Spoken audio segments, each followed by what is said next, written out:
Hello दोस्तों, मैं हूं वंशिका सिंह और आप देख रहे हैं bio NCERT 360 the best course for NEET 2025 biology NCERT बुलंद।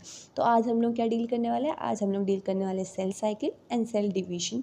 तो हाँ, मैं स्टार्ट करने से पहले तुम लोग को बता देती हूँ कि हम क्या करते हैं सीरीज़ में ना सिर्फ एनसीईआरटी पढ़ेंगे और एनसीईआरटी की हर एक लाइन समझेंगे। ठीक है, हर एक लाइन को कवर करेंगे। एक भी ऐसा डायग्राम नहीं होगा जो आपका मिस होगा, क्योंकि क्या होता है ना, बच्चे एनसीईआरटी पढ़ लेते हैं, डायग्राम छोड़ देते हैं। डायग्राम बेस्ड भी क्वेश्चन आ जाते हैं कई बार क्या बहुत बार आता है। तो हर एक चीज़ कवर होती है इधर। ठीक है, और जो एक्स्ट्रा पॉइंट्स है जो कि ज़रूरी होता है वो भी मैंने यहाँ पे इंक्लूड कर दिया है। तो ये जो बच्चे सोच रहे हैं कि यार मॉड्यूल पढ़ के मैं एकदम 360 आउट ऑफ 360 स्कोर कर लूँगा, ये कर लूँगा, वो कर लूँगा, देखो यार, तुम मॉड्यूल पढ़ो, तुम्हें जो पढ़ना है वो पढ़ो, लेकिन अगर आपने एनसीईआरटी नहीं की है तो ये भूल जाना कि आप 360 आउट ऑफ 360 स्कोर कर लेंगे। मैं लिख के दे सकती हूँ, नहीं कर सकते यार बिना एनसीईआरटी के।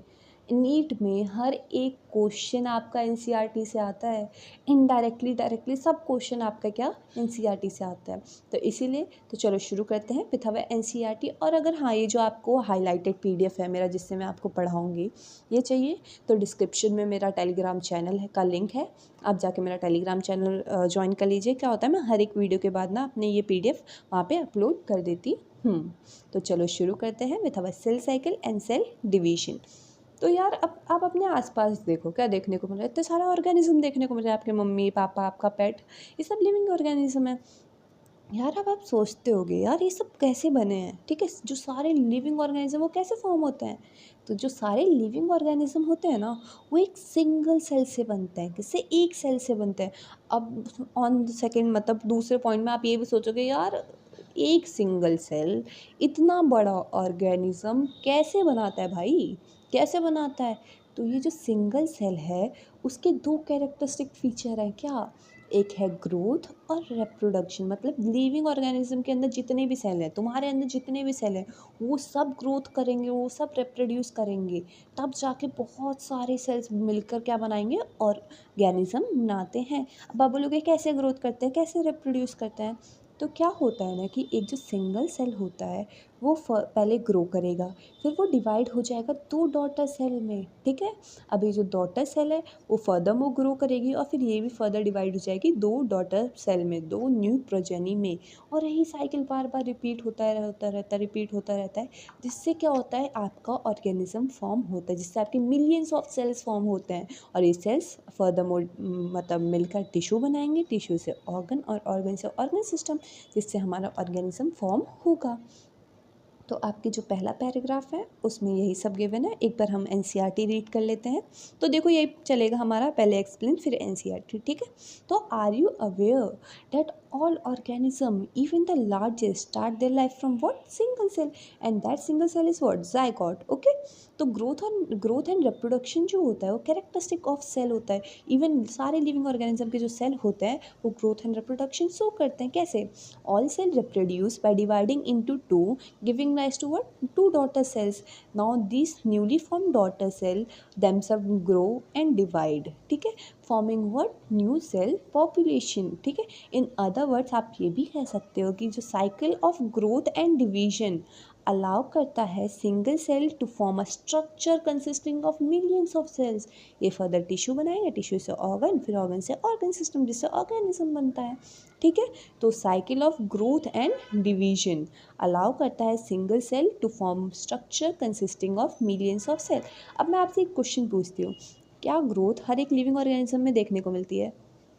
बताओ, ग्रोथ क्या सारे लिविंग ऑर्गेनिज्म ग्रोथ शो करते हैं? तो इसका आंसर है yes, all living organism show growth. और फिर होगा रिप्रोडक्शन, क्या सारे लिविंग ऑर्गेनिज्म रिप्रोडक्शन शो करते हैं? सोच के बताना, क्या सारे लिविंग ऑर्गेनिज्म रिप्रोडक्शन शो करते हैं? नहीं, सारे लिविंग ऑर्गेनिज्म रिप्रोडक्शन शो नहीं करते। आप बोलोगे एग्जांपल दो भाई, मैं अपने आसपास तो देख रहा हूँ सबको, हर कोई रिप्रोड्यूस कर रहा है, कुत्ता बिल्ली हर कोई, मेरे मम्मी पापा चाचा चाची सब रिप्रोड्यूस कर रहे हैं। तो एग्जांपल है, आप जब अपने थोड़ा सोसाइटी में देखोगे ना, कुछ नॉन फर्टाइल कपल्स भी देखने को मिलते हैं जो कि रिप्रोड्यूस नहीं करते, फिर वो अडॉप्ट करते हैं या फिर फर्दर मोर उसमें जाते हैं। ठीक है, तो रिप्रोडक्शन जो होता है, सारे लिविंग ऑर्गेनिज्म रिप्रोडक्शन शो नहीं करते हैं। और जो यूनिसेलुलर ऑर्गेनिज्म होते हैं ना, मतलब जो एक सेल से बने होते हैं ऑर्गेनिज्म, उनमें ग्रोथ और रिप्रोडक्शन सेम चीज़ है, लेकिन जो हम लोग हैं मल्टी सेलुलर ऑर्गेनिज्म, उसमें ग्रोथ और रिप्रोडक्शन अलग अलग चीज़ होती है ना। लेकिन ग्रोथ एंड रिप्रोडक्शन जो होता है वो सिनोनिमस होता है किसके केस में, यूनिसेलुलर ऑर्गेनिज्म के केस में। और सारे लिविंग ऑर्गेनिज्म क्या, ग्रोथ शो करते हैं। तो यस, ये लिविंग वर्ल्ड में आपको गिवन है, लेकिन मैं तब भी यहाँ पे इंक्लूड कर दिया है, ठीक है, याद रखना। तो ये हमने पूरा इंट्रो पढ़ लिया है। उसके बाद हमारा क्या है, सेल साइकिल। जैसे कि हमें पता है सेल डिवीजन जो होता है, सेल का डिवाइड होना एक बहुत ज़्यादा इंपॉर्टेंट प्रोसेस हो गया लिविंग ऑर्गेनिज्म के लिए। क्यों, अगर सेल डिवाइड नहीं होगा तो मिलियन ऑफ सेल्स बनेंगे नहीं, जब सेल्स नहीं बनेंगे तो ऑर्गेनिज्म कैसे बनेगा।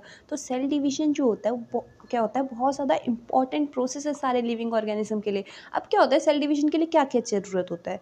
देखो, अब तुम सेल है और ये डॉटर सेल है, तुम्हारे अंदर जो भी है तुम इसमें क्या करोगे, बराबर बराबर बांटोगे। दो बेटी है तुम्हारे अंदर, जो कुछ भी है तुम दोनों बेटी में क्या करोगे, बराबर बराबर बांटोगे। अब सोचो तुम्हारे अंदर एक जीनोम है, एक डीएनए है न्यूक्लियस के अंदर, उसे कैसे बराबर बराबर में बांटोगे। तो क्या करवाओगे आप, पहले अपने अंदर ही क्या करोगे, डीएनए को रेप्लिकेट कर लोगे, मतलब और भी डीएनए बना लोगे। अब क्या होगा, अब जब बांटोगे तो एक इसमें जाएगा एक इसमें जाएगा, तो डीएनए रेप्लिकेशन होता है। और क्या करोगे, अपने सेल की ग्रोथ करोगे ताकि सेम सेम साइज़ के वो बन पाए, आपके सेल बन पाए, ठीक है। तो क्या क्या ज़रूरी है सेल डिवीजन में, डीएनए की रेप्लिकेशन और सेल की ग्रोथ, ठीक है। और ये जो डीएनए का रेप्लिकेशन, सेल की ग्रोथ, सेल की डिवीजन, ये सब क्या होता है, कोऑर्डिनेटेड वे में चलना चाहिए, मतलब एक साथ चलना चाहिए कि अच्छा इसके बाद ये होना चाहिए, इसके बाद ये होना चाहिए, ताकि आप क्या इंश्योर कर सको, ताकि आप ये इंश्योर कर सको कि जो आपका डॉटर सेल होगा उसमें करेक्ट अमाउंट ऑफ जीनोम जा रहा है, इंटैक्ट अमाउंट ऑफ जीनोम जा रहा है, यानी कि इसमें ज़्यादा हो तो इसमें कम, ठीक है। इसलिए ये सब क्या कोऑर्डिनेटेड वे में होने चाहिए। अब मैं आपको बता दी सेल साइकिल। सेल साइकिल आप सुन रहे हो तब से सेल साइकिल की डेफिनेशन है क्या, ये है क्या।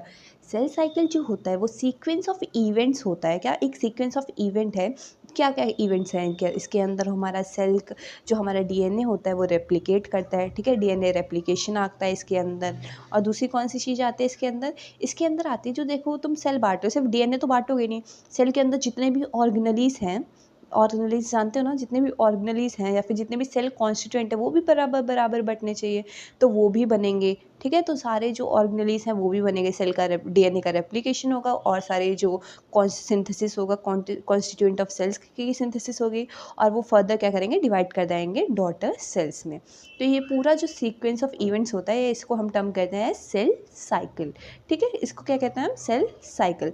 तो क्या होता है कि सेल ग्रोथ, मतलब सेल की जो ग्रोथ होती है ना, एक कॉन्टीन्यूस प्रोसेस है। किस टर्म में, जब उसका साइटोप्लाज्म बढ़ रहा है ना, तो एक कॉन्टीन्यूस प्रोसेस है। मतलब ये नहीं है कि अगर आपके हाथ में चोट लगी, ये वाला सेल आपका डैमेज हो गया तभी आपकी सेल ग्रोथ होगी, ठीक है, ऐसा नहीं है। वो रेगुलर एक कॉन्टीन्यूस प्रोसेस है, किस टर्म में, साइटोप्लाज्मिक इंक्रीज के टर्म में। और जो अभी आप तब से डीएनए रेप्लिकेशन, डीएनए सिंथेसिस की बात कर रहे हो, ये एक पर्टिकुलर फेज़ में होता है, एक ही बार होता है, एक पर्टिकुलर फेज़ में होता है। कौन से फेज़ में होता है, एस फेज़। आप आगे चल के पढ़ोगे एस फेज़ क्या होता है, ठीक है। तो ये सारे जो इवेंट्स होते हैं ना, ये सब क्या होता है, एक कॉम्प्लेक्स सीरीज ऑफ इवेंट्स है, और ये सब क्या होता है, जेनेटिक कंट्रोल में होता है। किस में होते हैं, जेनेटिक कंट्रोल में होते हैं। एक बार हम इसका वो पढ़ लेते हैं, क्या एनसीईआरटी पढ़ लेते हैं, बाकी मैंने तुम्हें सबको समझा दिया है, ठीक है। तो सेल डिवीजन जो होता है बहुत ज़्यादा इंपॉर्टेंट प्रोसेस होता है सारे लिविंग ऑर्गेनिज्म के लिए।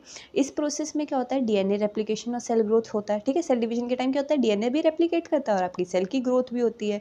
और ये जो तीनों काम है, सेल का डिवीजन, डीएनए का रेप्लिकेशन और सेल का ग्रोथ, कैसे होना चाहिए, कोऑर्डिनेटेड वे में होना चाहिए। कैसे, कोऑर्डिनेटेड वे में होना चाहिए, ताकि आप इंश्योर कर सको, क्या, क्यों कोऑर्डिनेटेड वे में चाहिए, ताकि आप इंश्योर कर सको कि जो आपके प्रोजेनी सेल है उसमें इंटैक्ट अमाउंट ऑफ जीनोम है, क्या एकदम, मतलब बराबर बराबर जितना होना चाहिए उतना जीनोम है, ठीक है। तो अब हम सेल साइकिल की डेफिनेशन पढ़ते हैं। The sequence of events by which cell अपने डुप्लीकेट करता है अपने जीनोम को, और सिंथेसाइज करता है और सारी कॉन्स्टिट्यूएंट ऑफ सेल्स, और इवेंचुअली डिवाइड करता है फर्दरमोर डॉटर सेल में। इसको कहते हैं हम सेल साइकिल, ठीक है। तो क्या होता है कि जो हमारा सेल ग्रोथ है in terms of cytoplasmic increase कैसा प्रोसेस है, एक कॉन्टिन्यूस प्रोसेस है। लेकिन जो डीएनए सिंथेसिस होता है ना, वो occur only during one specific stage, सिर्फ एक स्पेसिफिक स्टेज में आपका डीएनए सिंथेसिस होगा, और वो स्टेज है एस फेज। आगे पता चलेगा एस फेज क्या है, ठीक है, आगे पूरा अच्छे से। तो ये जो पूरा प्रोसेस था वो एक कॉम्प्लेक्स सीरीज ऑफ इवेंट्स होता है, ठीक है, बहुत ज़्यादा कॉम्प्लेक्स सीरीज है, और ये क्या अंडर जेनेटिक कंट्रोल होता है।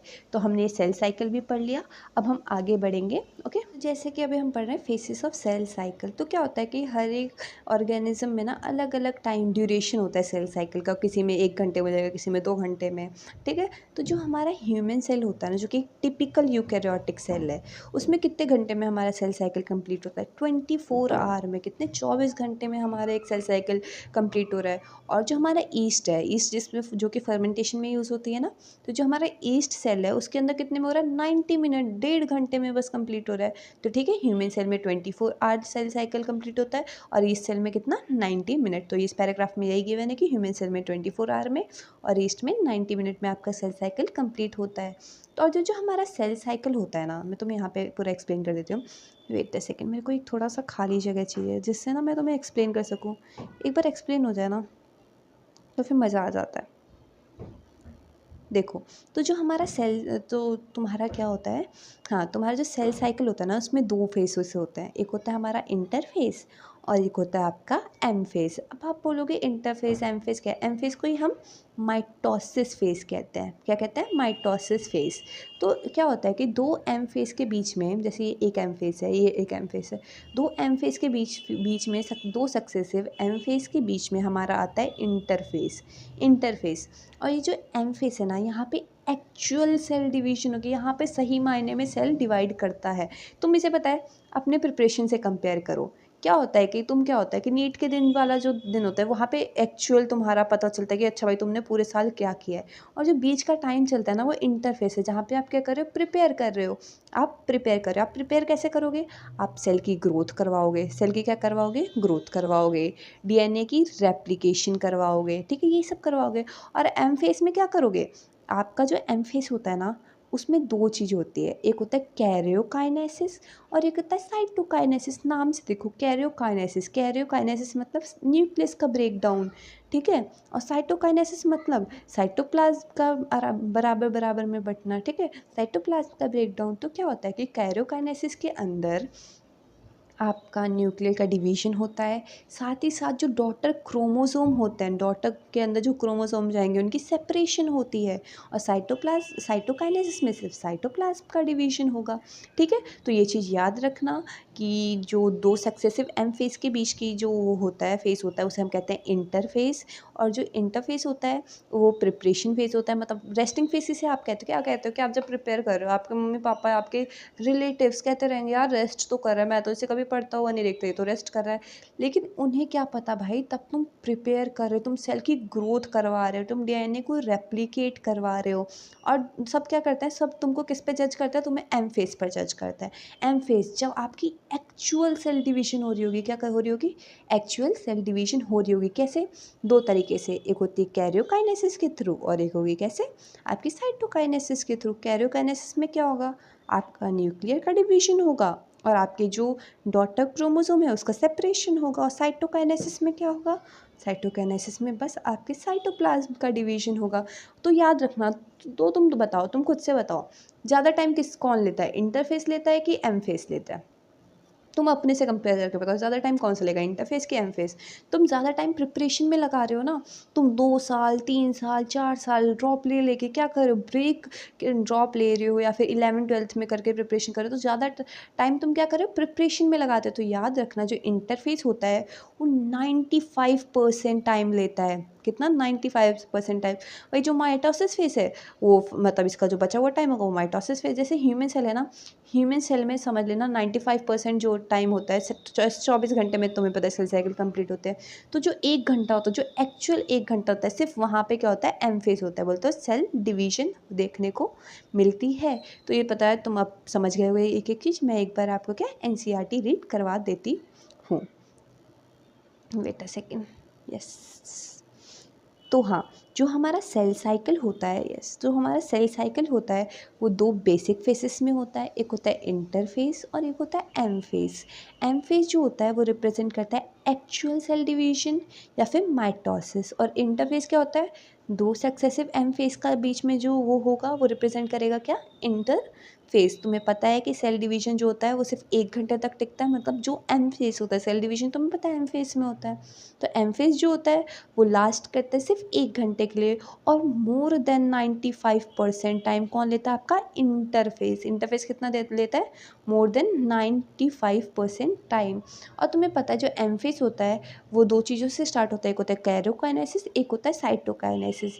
कैरियोकाइनेसिस के अंदर क्या होगा, न्यूक्लियर की डिवीजन होगी, सेपरेशन होगा डॉटर क्रोमोसोम का। क्या होता है कैरियोकाइनेसिस के अंदर, न्यूक्लियस की डिवीजन होगी और डॉटर क्रोमोसोम सेपरेट होंगे। और साइटोकाइनेसिस में क्या होता है कि जो आपका साइटोप्लाज्म है उसका डिवीजन होता है, ठीक है।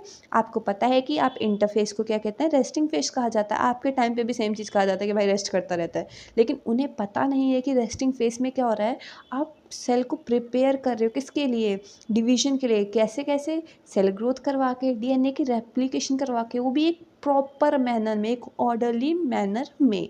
तो यस, आपका ये पूरा समझ में आ गया होगा। मैं एक बार ये डायग्राम देखो, तुम इससे समझ में आ जाएगा।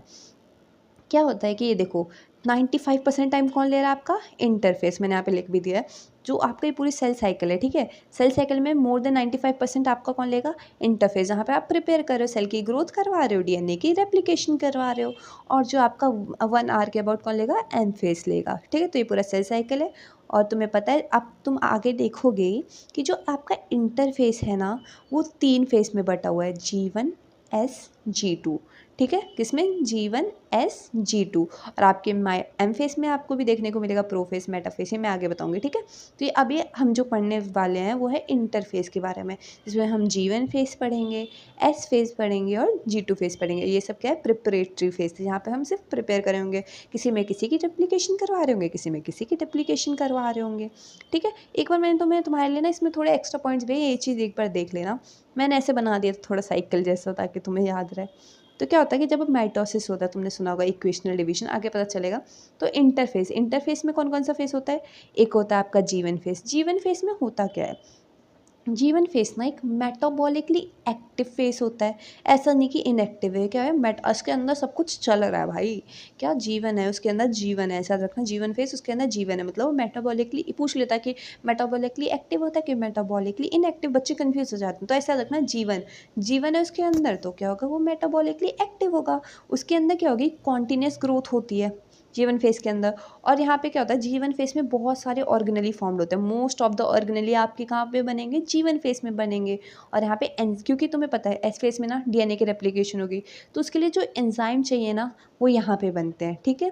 यहाँ तो क्या होगी, अगर जो यहाँ पे आरएनए बनेगा, एटीपी बनेगा, प्रोटीन बनेगा, यहाँ पे क्या सब कुछ बनेगा। इतना याद रख लेना, ये मेटाबॉलिकली एक्टिव फेस है क्योंकि ये G1 है, इसके अंदर G1 है, तो ये मेटाबॉलिकली एक्टिव फेस है, कॉन्टिन्यूस ग्रोथ करेगा। यहाँ पे मोस्ट ऑफ द चीज़ बनेंगी, ऑर्गेनली बनेगी, एंजाइम बनेगा डीएनए रेप्लिकेशन के लिए, आरएनए बनेगा, एटीपी बनेगी, प्रोटीन बनेगा, सब बन रहा है यहाँ पे, ऐसा याद रखना सब बन रहा है।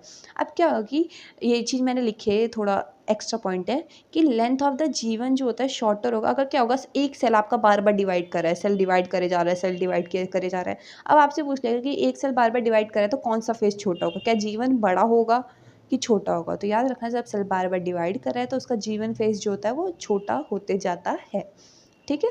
उसका G1 फेस छोटा होते जाता है। उसके बाद आता है हमारा एस फेस। एस फेस से याद रखना डीएनए रेप्लिकेशन फेस। जैसे ही एस फेस से याद रहा है, एस से सिंथेसिस, किसका सिंथेसिस, डीएनए का सिंथेसिस, ऐसे याद रखना, ठीक है। तो एस फेस क्या होता है, यहाँ पे डीएनए की रेप्लिकेशन होती है। तुम्हें पता है डीएनए की रेप्लिकेशन होती है, ये चीज़ बहुत ज़्यादा इंपॉर्टेंट है। तो ये चीज़ भाई बहुत ध्यान से सुनना, क्या, बहुत ज़्यादा ध्यान से सुनना प्लीज़। इधर उधर मत देखो भाई साहब, एनसीईआरटी में देखो। एनसीईआरटी खोल के रखी है ना तुम लोगों ने अपने सामने, बिना एनसीईआरटी खोले तुम सोच रहे हो कि लेट कर बेड में या फिर वॉशरूम में बैठ कर पॉट के ऊपर देख रहे हो, तो नहीं भाई, एनसीईआरटी सामने होनी चाहिए, ठीक है।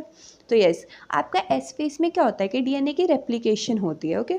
तो क्या होगा, ये 2n क्या होता है, 2c क्या होता है, जो हमारा 2n होता है वो डिप्लॉयड नंबर ऑफ क्रोमोसोम को रिप्रेजेंट करता है। सेल के अंदर कितना डिप्लॉयड नंबर ऑफ क्रोमोसोम है, वो 2n पे डिपेंड करेगा। और 2c जो होता है वो अमाउंट ऑफ डीएनए, ठीक है, याद रखना। n से क्या, क्रोमोसोम, c से डीएनए। मैं ना बहुत कंफ्यूज होती है यार, n क्या है c क्या है, मैंने ऐसे कर लिया, उल्टा है। c से क्रोमोसोम है ना, तो उसका उल्टा डीएनए इधर आएगा। n से क्या होगा, क्रोमोसोम होगा। तो ऐसे याद किया था मैंने, बस मैं बता रही हूँ भाई। तो याद रखना 2n से क्या होगा, डिप्लॉयड नंबर ऑफ क्रोमोसोम को रिप्रेजेंट करता है। 2c क्या होता है, अमाउंट ऑफ डीएनए जो सेल के अंदर प्रेजेंट है। तो क्या होगा कि ये देखो, आपका ये एक सेल है, ठीक है, उसके अंदर क्या है, ये देखो आपका डीएनए है, ठीक है। अब डीएनए के क्या हो गए, रेप्लिकेशन हो गई। ये देख रहे हो रेप्लिकेशन फॉर्म हुआ है, एक नया डीएनए आपको देख रहे हो ब्लू वाला ऐड हुआ है, ठीक है। जब रेप्लिकेशन होगी तो क्या होगा, नया डीएनए ऐड होगा, देख रहे हो ब्लू वाला डीएनए ऐड हो जाता है, फिर वो ऐसे अलग अलग हो जाते हैं, ठीक है। तो तुम बताओ इसके अंदर कितना क्रोमोसोम है, इसके अंदर भी एक क्रोमोसोम है, इसके अंदर भी एक क्रोमोसोम है, इसके अंदर भी एक क्रोमोसोम है। मतलब एस फेज के अंदर क्रोमोसोम तो सेम रहेगा। ये जो पूरा है आपका ना, ये क्रोमोसोम है, ये पूरा क्या है आपका, क्रोमोसोम। आपका क्रोमोसोम नंबर तो सेम है, लेकिन जो आपका डीएनए नंबर है वो चेंज हो रहा है। यहाँ पे एक हो जाएगा, फिर यहाँ पे चेंज हो जाएगा, यहाँ पे चेंज हो जाएगा, ठीक है। तो याद रखना, ये जो आपका पूरा आप ये स्ट्रक्चर देख रहे हो ना, बहुत लोग कन्फ्यूज होते हैं, क्रोमोसोम क्या होता है, क्रोमैटिड क्या होता है, सिस्टर क्रोमैटिड क्या होता है, ये चीज़ ध्यान रखना। ये आपका जो पूरा स्ट्रक्चर है वो क्या है, वो है क्रोमोसोम। वो क्या है, क्रोमोसोम।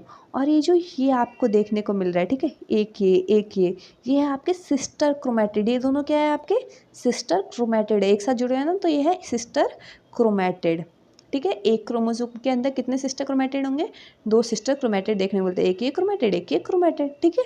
तो ये याद रखना, ये क्रोमोसोम है, इसके अंदर ये जो दोनों है वो क्या है, सिस्टर क्रोमैटिड हैं, ओके। तो number of chromosome value remain same. S phase में क्रोमोसोम वैल्यू सेम रहती है, मतलब जो आपका 2n वैल्यू है वो सेम रहेगा। लेकिन सी वैल्यू मतलब डीएनए जो होता है वो डबल हो जाता है, क्योंकि पता है डीएनए की रेप्लिकेशन हो रही है, तो सी की वैल्यू क्या होगी, डबल हो जाएगी। अब आप सोचोगे कि यार, अब आपके माइंड में ये तो फिट हो गया कि यार एस फेज में डीएनए रेप्लिकेशन में कुछ और भी होता है, ये चीज़ याद रखना।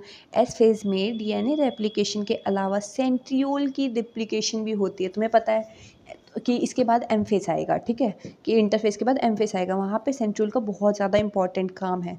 तो इसलिए एस फेज में एनिमल सेल के अंदर, तुम्हें पता है एनिमल सेल के अंदर ये आपको सेंट्रियोल देखने को मिलेगा, तो सेंट्रियोल भी डिप्लीकेट करते हैं और हिस्टोन प्रोटीन की फॉर्मेशन भी होती है। किसकी, सेंट्रियोल डिप्लीकेट करते हैं और हिस्टोन प्रोटीन की भी फॉर्मेशन होती है, ठीक है।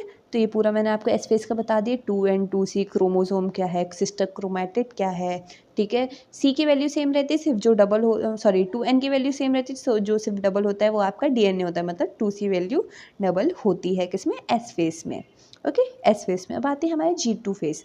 G2 फेज में क्या होता है कि प्रोटीन की फॉर्मेशन होगी। G2 फेज में क्या होगी, प्रोटीन की फॉर्मेशन होगी, और सेल की ग्रोथ जैसे चल रही थी वैसे ही कंटिन्यू करेगी। तुम्हें पता है सेल की ग्रोथ कॉन्टिन्यूस होती है, तो सिंपल ऐसे याद रखना कि इसमें सिर्फ प्रोटीन की फॉर्मेशन होगी।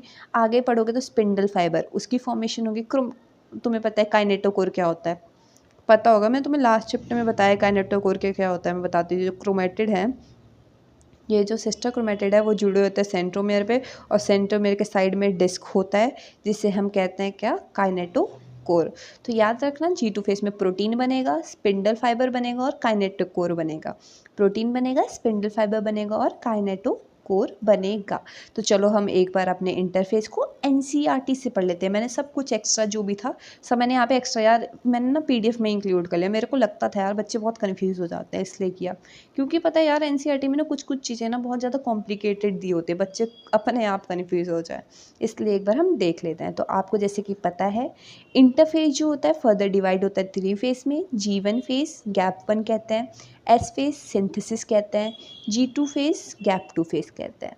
तो यस, G1 फेज में क्या होता है, जो आपका G1 फेज होता है वो correspond to the interval between mitosis and initiation of DNA replication. तुम्हें पता है इससे पहले माइटोसिस हुई थी और इसके बाद क्या होगी, डीएनए रेप्लिकेशन, मतलब एस फेज होगा। तो इन दोनों के बीच का जो इंटरवल होता है ना, वो हमारा क्या रिप्रेजेंट करता है, G1 फेज। सिंपल सी बात गिवन है कि G1 फेज जो होता है वो इंटरवल होता है किसके बीच में, इसके बाद तुम्हें पता है इससे पहले माइटोसिस हुई थी, इसके बाद क्या होगा, डीएनए की रेप्लिकेशन का इनिशिएट होगी। तो इन दोनों के बीच का जो फेस होगा वो होगा हमारा क्या, G1 फेस।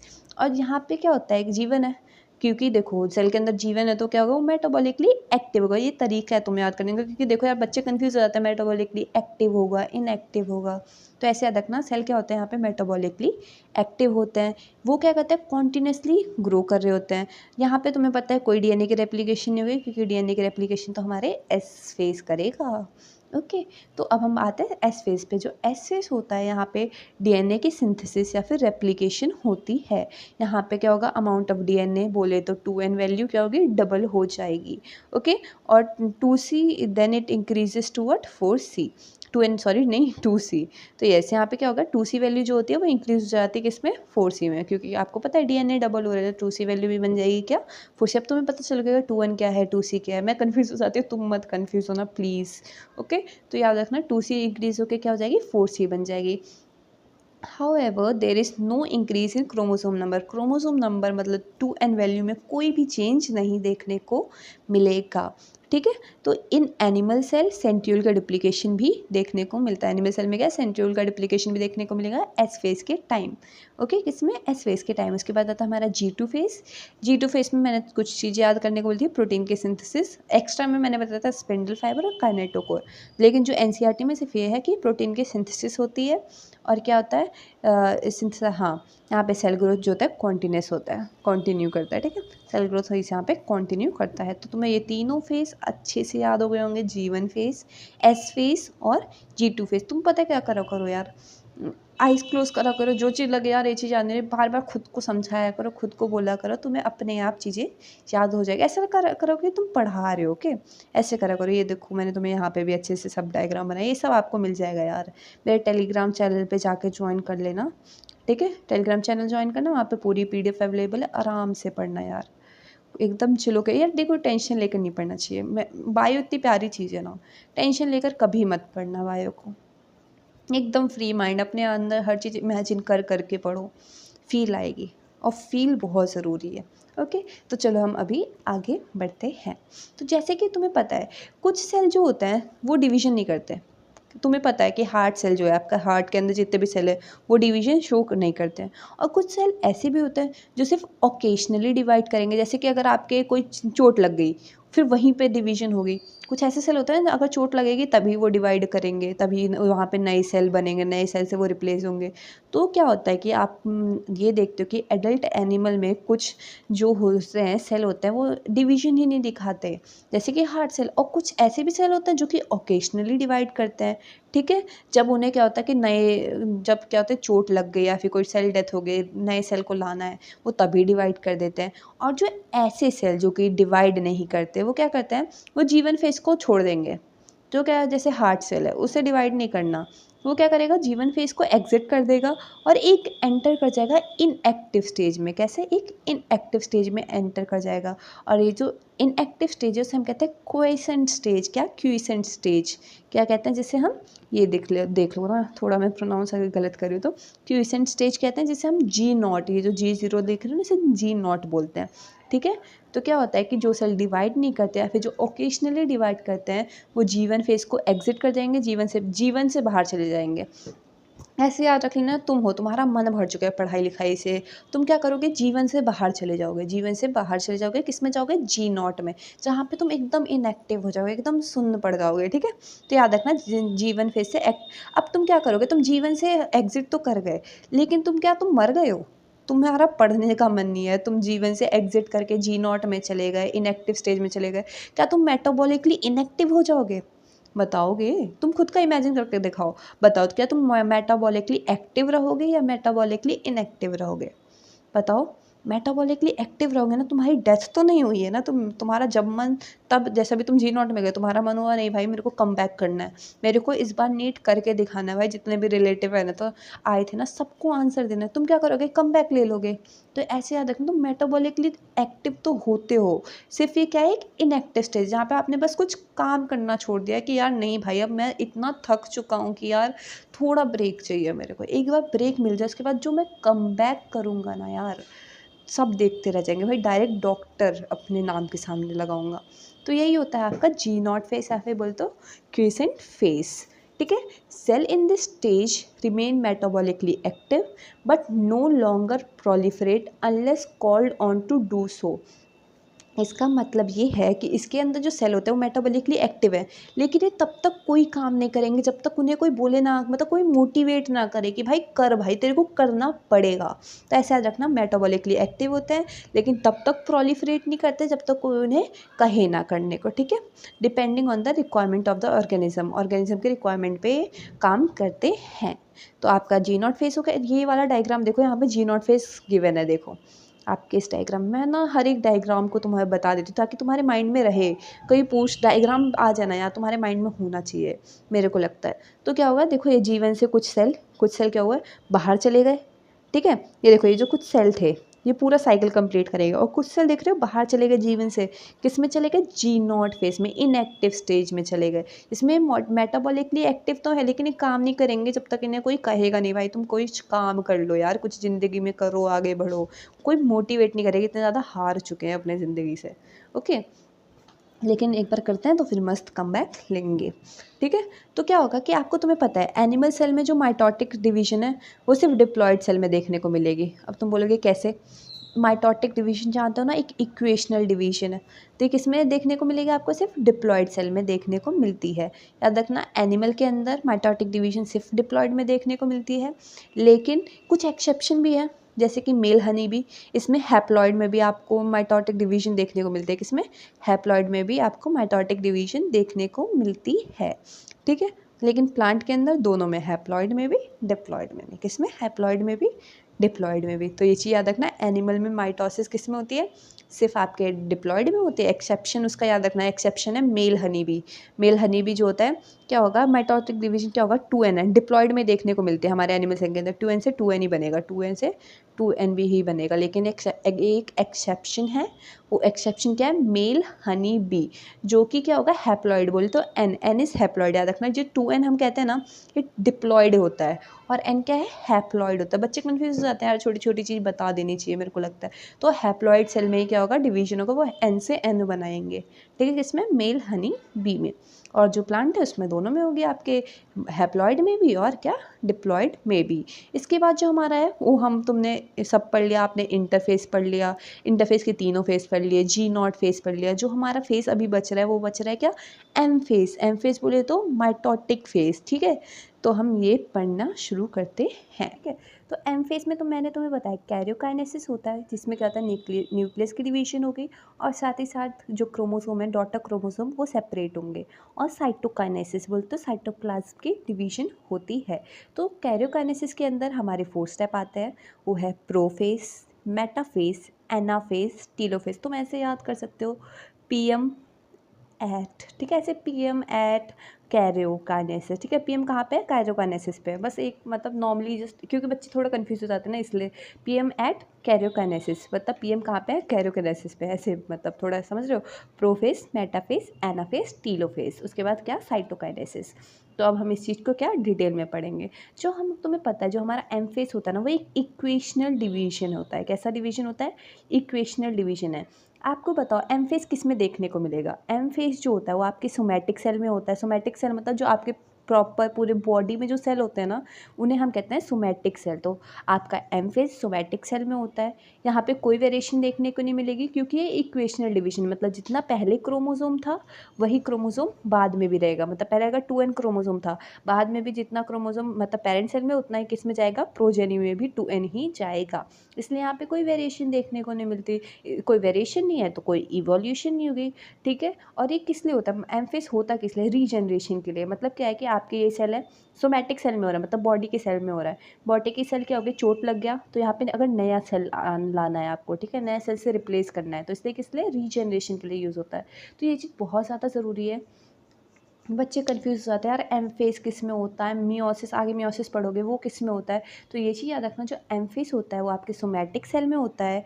यहाँ पे कोई वेरिएशन नहीं होती, क्योंकि ये क्या है, इक्वेशनल डिवीजन होता है। जितना क्रोमोसोम पहले था उतना ही आपके जो प्रोजेनी होगा उसमें भी उतना ही क्रोमोसोम 2n ही देखने को मिलेगा। इसलिए कोई वेरिएशन नहीं होती, कोई इवोल्यूशन नहीं होगा जब वेरिएशन नहीं है। और ये किस लिए होता है, रीजनरेशन के लिए, रीजनरेट कर लेके। जब कोई कहीं पे वुंड हो गया, फिर कोई चोट लगे, तो वहाँ पे क्या होगा, न्यू सेल्स बनेंगे। तो ये ये रीजनरेशन के लिए यूज़ होते हैं। तो जो हमारा एम फेज़ होता है ना, वो मोस्ट ड्रामेटिक पीरियड होता है सेल साइकिल का। क्यों? क्योंकि यहाँ पे आप देखोगे ना, आगे जो जितने भी सेल कंपोनेंट्स हैं वो सब अपने आप को रीऑर्गेनाइज कर रहे हैं, कभी बीच में आ रहे हैं, कभी साइड में हो रहे हैं, कभी गायब हो जा रहे हैं, ये सब देखने को मिलेगा। इसलिए अगर कोई पूछ ले एम सबसे ज़्यादा ड्रामेटिक, सबसे ज़्यादा ड्रामा कौन करता है, भाई जो सबसे ज़्यादा ड्रामा करता है ना, वो आपका एम फेस है। क्यों? क्योंकि यहाँ पे क्या होता है, रीऑर्गेनाइजेशन होता है सारे कंपोनेंट जो कि सेल के अंदर है उन सब का। ठीक है, कभी देखोगे कि न्यूक्लियर मेम्ब्रेन गायब हो गया, कभी देखोगे सारे ऑर्गेनेलीज गायब हो गए हैं। ठीक है, तो ये सब होता है, रीऑर्गेनाइजेशन होता है of virtually all components of the cell. यहाँ पे क्या होता है, नंबर ऑफ क्रोमोसोम जो कि पेरेंट सेल में था वही प्रोजेनी सेल में रहेगा। अगर 2n था तो आपके जो प्रोजेनी बनेंगे उसमें भी कितना 2n ही देखने को मिलेगा, इसलिए इसको इक्वेशनल डिवीजन कहते हैं। और ये सोमैटिक सेल में देखने को मिलता है, इसलिए कोई इवोल्यूशन नहीं होता, कोई वेरिएशन नहीं होता, ये किस लिए होता है, रीजनरेशन के लिए होता है। तो तुम्हें पता है एम फेज को हमने कैरियोकाइनेसिस में बांटा है और किस में बांटा है, साइटोकाइनेसिस में बांटा है। तो कैरियोकाइनेसिस के अंदर हमारा प्रोफेज आएगा, मेटाफेज, एनाफेज, टीलोफेज।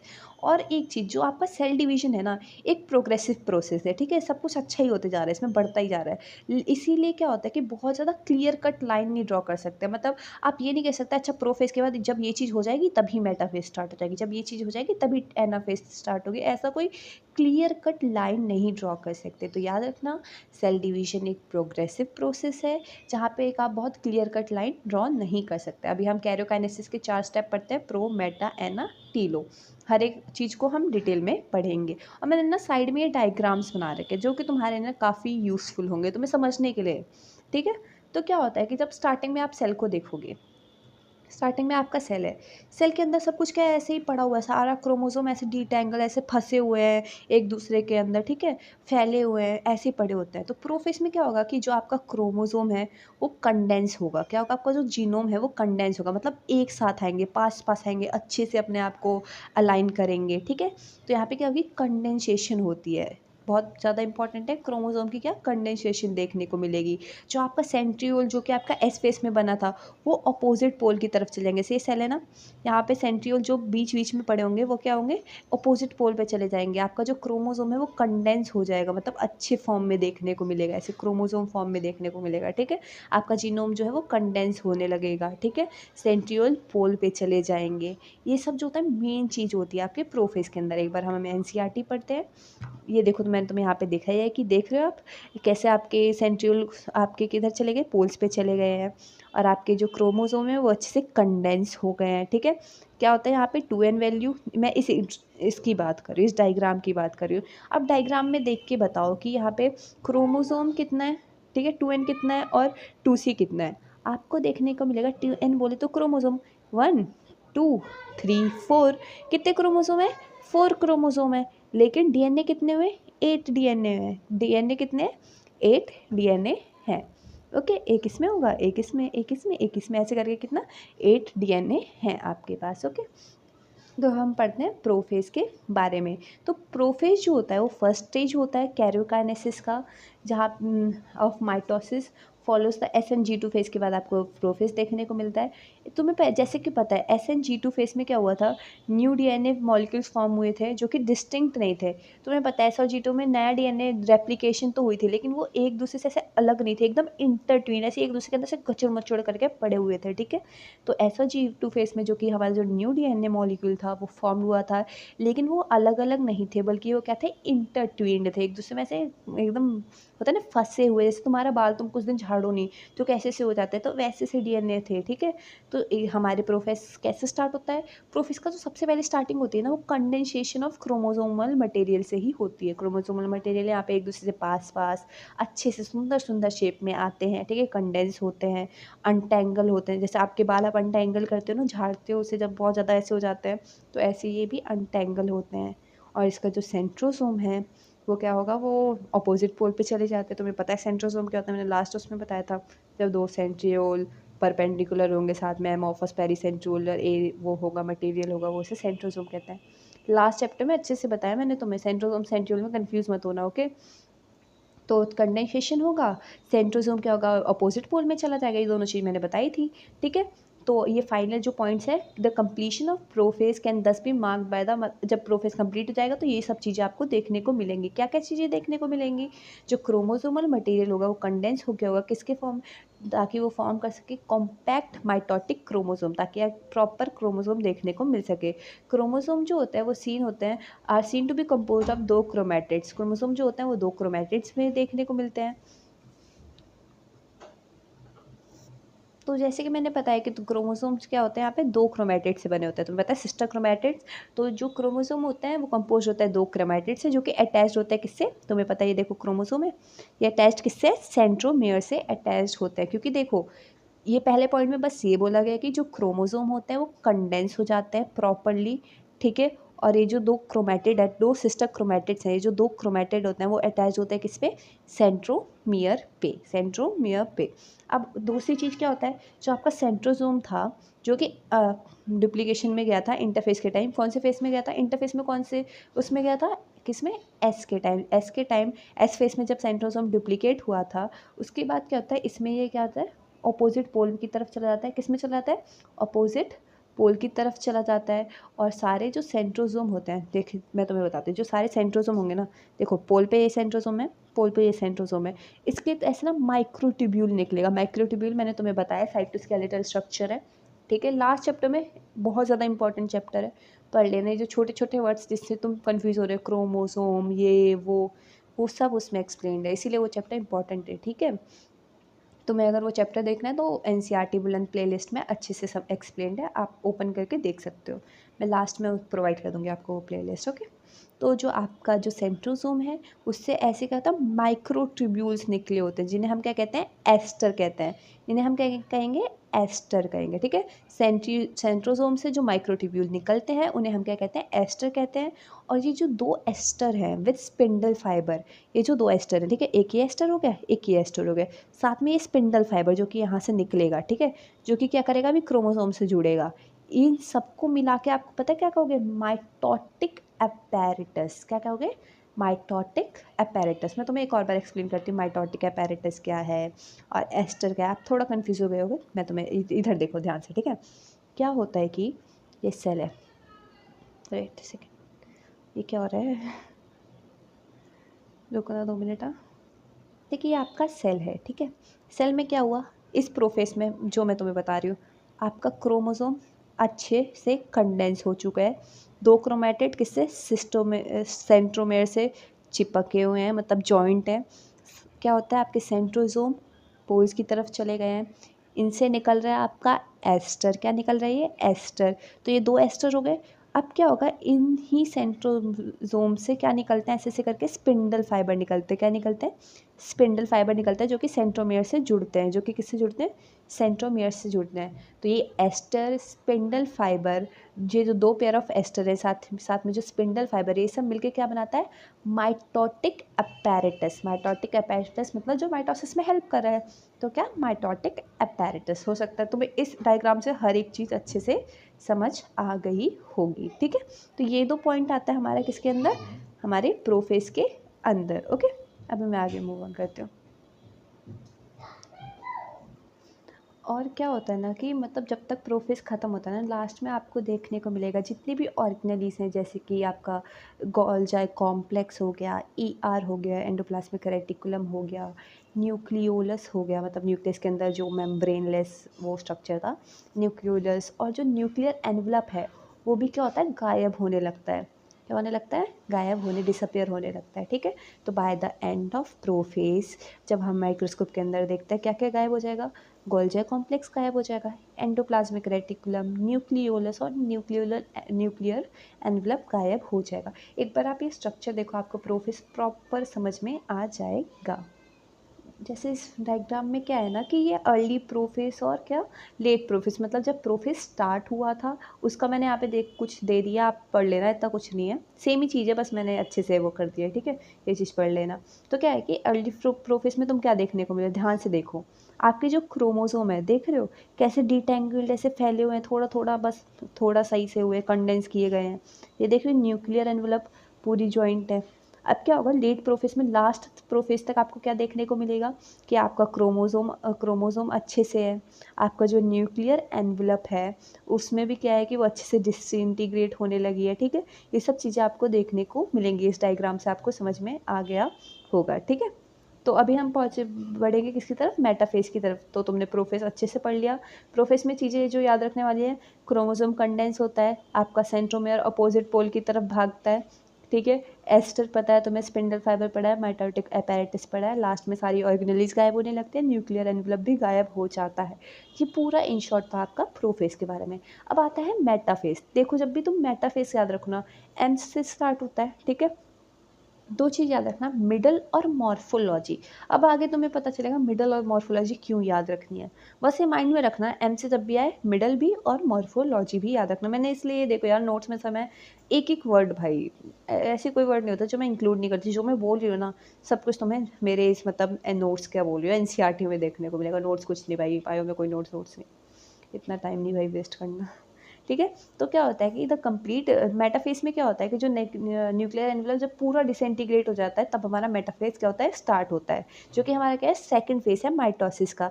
यहाँ पे क्या होता है, यहाँ पे कंडेंसेशन क्रोमोसोम की भी कंप्लीट हो गई है, अच्छे से न्यूक्लियर एनवलप भी गायब हो चुका है। तो यहाँ पे होता क्या है, सब कुछ अच्छे से हो गया, यहाँ पे सिर्फ क्या देखने को मिला, क्रोमोसोम। तो आप क्या करते हो, यहाँ से मेटाफेज में आप मॉर्फोलॉजी की क्रोमोसोम दिख कैसा रहा है, क्या शेप है क्रोमोसोम का, वो पढ़ सकते हो। तो क्या मॉर्फोलॉजी ऑफ क्रोमोसोम आप इजीली पढ़ सकते हो, कौन से फेस में, मेटाफेज में। देखा, इसीलिए मैं बोली थी मेटाफेज याद रखना, एम से मॉर्फोलॉजी ऑफ क्रोमोसोम कौन से फेस में देखने को मिलती है आपको, मेटाफेज में। क्या होता है मेटाफेज में, जो होता है मेटाफेज का जो क्रोमोसोम होता है वो दो क्रोमेटिड का बना होता है। तुम्हें पता है कि क्रोमोसोम जो होता है दो सिस्टर क्रोमेटिड्स के बने होते हैं, जो कि सेंट्रोमेयर से जुड़े होते हैं।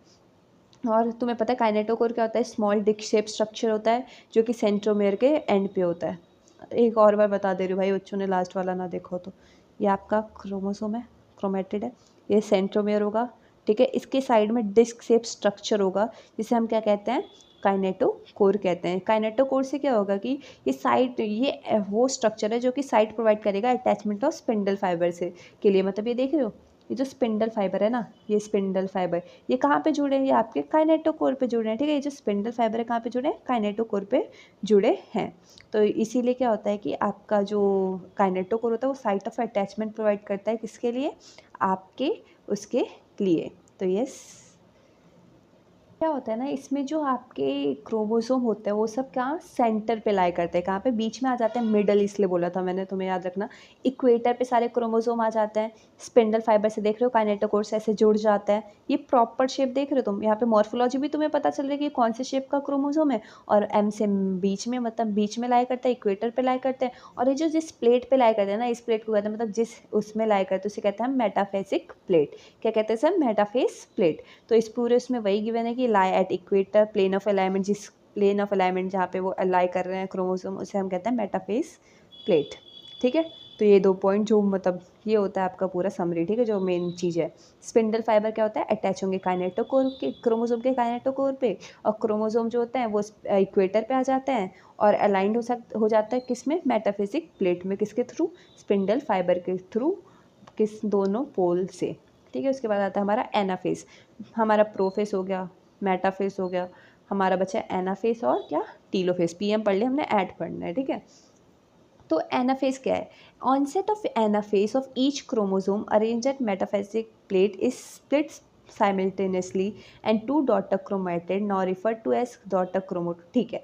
इसमें क्या होता है कि आपका जो आपका क्रोमोसोम है, ठीक है, ये देखो ये सिस्टर क्रोमेटिड है ना, ये क्रोमेटिड है, एक क्रोमेटिड है, ये पोल से जुड़ा हुआ है। ये क्या होगा, ये दूर होने लगेंगे एक दूसरे से, क्या होंगे, खींचने लगेंगे एक दूसरे से, क्या दूर होने लगेंगे। तो ये स्पिंडल फाइबर क्या छोटा होने लगेगा, ठीक है। तो यही चीज़ आपको देखने को मिलेगी, माइग्रेट होने लगेंगे एक दूसरे से दूर, पोल की तरफ, किसकी तरफ, पोल की तरफ माइग्रेट होने लगेंगे, ठीक है। तो जैसे जैसे आपका एनाफेज स्टार्ट होता है, क्रोमोसोम अपने आप को अरेंज, जो कि मेटाफेज प्लेट में अरेंज कर किए हुए थे, वो स्प्लिट होने लगते हैं। और जो दोनों डॉटर क्रोमेटिड होते हैं, जिनको हम जो कि बाद में फ्यूचर में चल के डॉटर क्रोमोसोम बनेंगे, वो माइग्रेट होने लगता है, कैसे, अपोजिट पोल की तरफ, दोनों अपोजिट पोल की तरफ माइग्रेट होने लगते हैं। तो जो centromere of each chromosome direct करेंगे towards pole, hence the leading edge with arms of trailing behind. मतलब ये ऐसे होगा कि इसका सेंट्रोमियर देखो ऐसे हो जाएगा, ये एक ये क्रोमोसोम और एक ये ऐसे ठीक है, क्रोमेटिड। ठीक है, एक क्रोमेटिड इस पोल पे, एक क्रोमेटिड इस पोल पे। तो इसका जो ये आप देख रहे हो ना, आप इसका क्या देख रहे हो, इसका जो सेंट्रोमेयर है वो किसकी तरफ है, पोल की तरफ है। इन दोनों का सेंट्रोमेयर पोल की तरफ होगा और इनका जो आर्म होगा वो कैसे होगा, पीछे की तरफ है। ठीक है, आर्म कैसा है, पीछे की तरफ है और सेंट्रोमेयर किधर, पोल की तरफ है। बस यही चीज़ इस लाइन में लिखी गई है कि इनका जो आर्म होता है वो पीछे की तरफ ट्रेल कर रहा होता है और जो इनका जो सेंट्रोमेयर होता है वो किसकी तरफ होता है, पोल की तरफ देखने को मिलता है। तो एनाफेज में याद रखना, आपका जो क्रोमोसोम है वो बिछड़ेंगे। क्रोमोसोम जो थे आपके क्या होंगे, बिछड़ेंगे। एक इधर दोनों क्या पोल की तरफ जाएंगे और जिसकी वजह से क्या होगा, सेंट्रोमेयर पोल की तरफ होगा और इसका जो हाथ होंगे ना वो आगे की तरफ होंगे, क्या पीछे की तरफ होंगे, बिहाइंड की तरफ होंगे। तो बस ये 2 पॉइंट आपके मतलब एनाफेज में है कि सेंट्रोमेयर जो होता है वो स्प्लिट करेगा, क्रोमेटिड को अलग कर देगा। तो क्रोमेटिड जो होंगे मूव कर जाएंगे कैसे, अपोजिट पोल में, मूव टुवर्ड्स अपोजिट पोल। ये देखो प्रॉपर डायग्राम है, गिवन है तुम्हारे एनसीईआरटी में। ठीक है, क्या देखने को मिल रहा है तुम्हें इस डायग्राम में, कि तुम ये देख रहे हो कि जो आपका क्रोमेटिड है वो दोनों एक दूसरे, क्रोमोसोम था उसका क्रोमेटिड अलग हो गया, ठीक है, पोल की तरफ हो गया। और आपको ये देखने को मिला इसका सेंट्रोमेयर क्या पोल की तरफ है और हाथ इसका क्या पीछे रह गया, इसका जो हैंड्स है, आर्म्स हैं, ठीक है, क्रोमेटिड्स के जो आर्म्स है वो पीछे की तरफ है और जो आपका सेंट्रोमेयर है वो किधर है, पोल की तरफ है। और आपको ये भी देखने को मिल रहा है जो इसका इसका जो क्या कहते हैं स्पिंडल फाइबर है वो भी छोटे हो जाते हैं। ठीक है, तो आपका प्रोफेज हो गया, मेटाफेज हो गया, एनाफेज हो गया। जो हमारा लास्ट फेज ऑफ कैरियोकाइनेसिस जो कि है वो है हमारा टीलोफेज। टीलोफेज से ऐसे याद रखना, टीले पर, टीले मतलब एकदम ऊपर ऊपर, मतलब पोल की साइड, ऐसे याद रखना, कोने पे एकदम अलग हो जाते हैं। ठीक है, तो कुछ ऐसे याद रखना। ठीक है, टीले पे चला जाएगा सब कुछ, क्या टीले पे चला जाएगा, तो याद रखना टीलोफेज। बस ये तरीका है थोड़ा, मतलब चीज़ें ना माइंड में रहनी इंपॉर्टेंट है, तो इसलिए। ठीक है, तो टीलोफेज क्या होता है, at the beginning of the final stage, मतलब ये फाइनल स्टेज होता है ना कार्योकिनेसिस में। इसमें क्या होगा कि जो आपका कंडेंस, ये देख रहे हो कंडेंस, जो क्रोमोसोम क्रोमेटिड था वो क्या हो जाएगा, वो दोबारा वापस प्रोफेज जैसा हो जाएगा, मतलब डीकंडेंस हो जाएगा, डीकंडेंस हो जाएगा। डीकंडेंस होकर क्या करेगा, वो अपनी इंडिविजुअलिटी तो लूज़ कर दिया उसने, दोबारा वो मिल घुल गया। अब वो जो उसकी इंडिविजुअलिटी थी कि वो अच्छा ये अलग क्रोमोसोम है, ये अलग क्रोमोसोम है, वो सब तो उसने लूज़ कर दिया। ठीक है, तो यहाँ पे क्या होगा, वो डिकंडेंस हो जाएगा, अपनी इंडिविजुअलिटी को लूज़ कर देगा। इसका जो क्रोमेटिन मटेरियल है वो कलेक्ट हो जाएगा दोनों पोल पे। देख रहे हो क्रोमेटिन मटेरियल की तरफ दोनों पोल पे चले गए हैं। ठीक है, कुछ भी आपको अलग अलग क्रोमोसोम नहीं दिख रहा है, सब क्या हो गया, डीकंडेंस हो चुका है। क्या हो गया, डीकंडेंस हो चुका है। तो इस आपको इस जो टीलोफेज में उसमें आपको क्या देखने को मिलेगा कि जो आपका क्रोमोसोम है वो क्लस्टर हो जाएगा किस पे, अपोजिट स्पिंडल पोल्स पे, अपोजिट पोल्स पे चले जाएंगे और अपनी जो डिस्क्रीट मतलब अपनी जो इंडिविजुअलिटी है वो खो देंगे।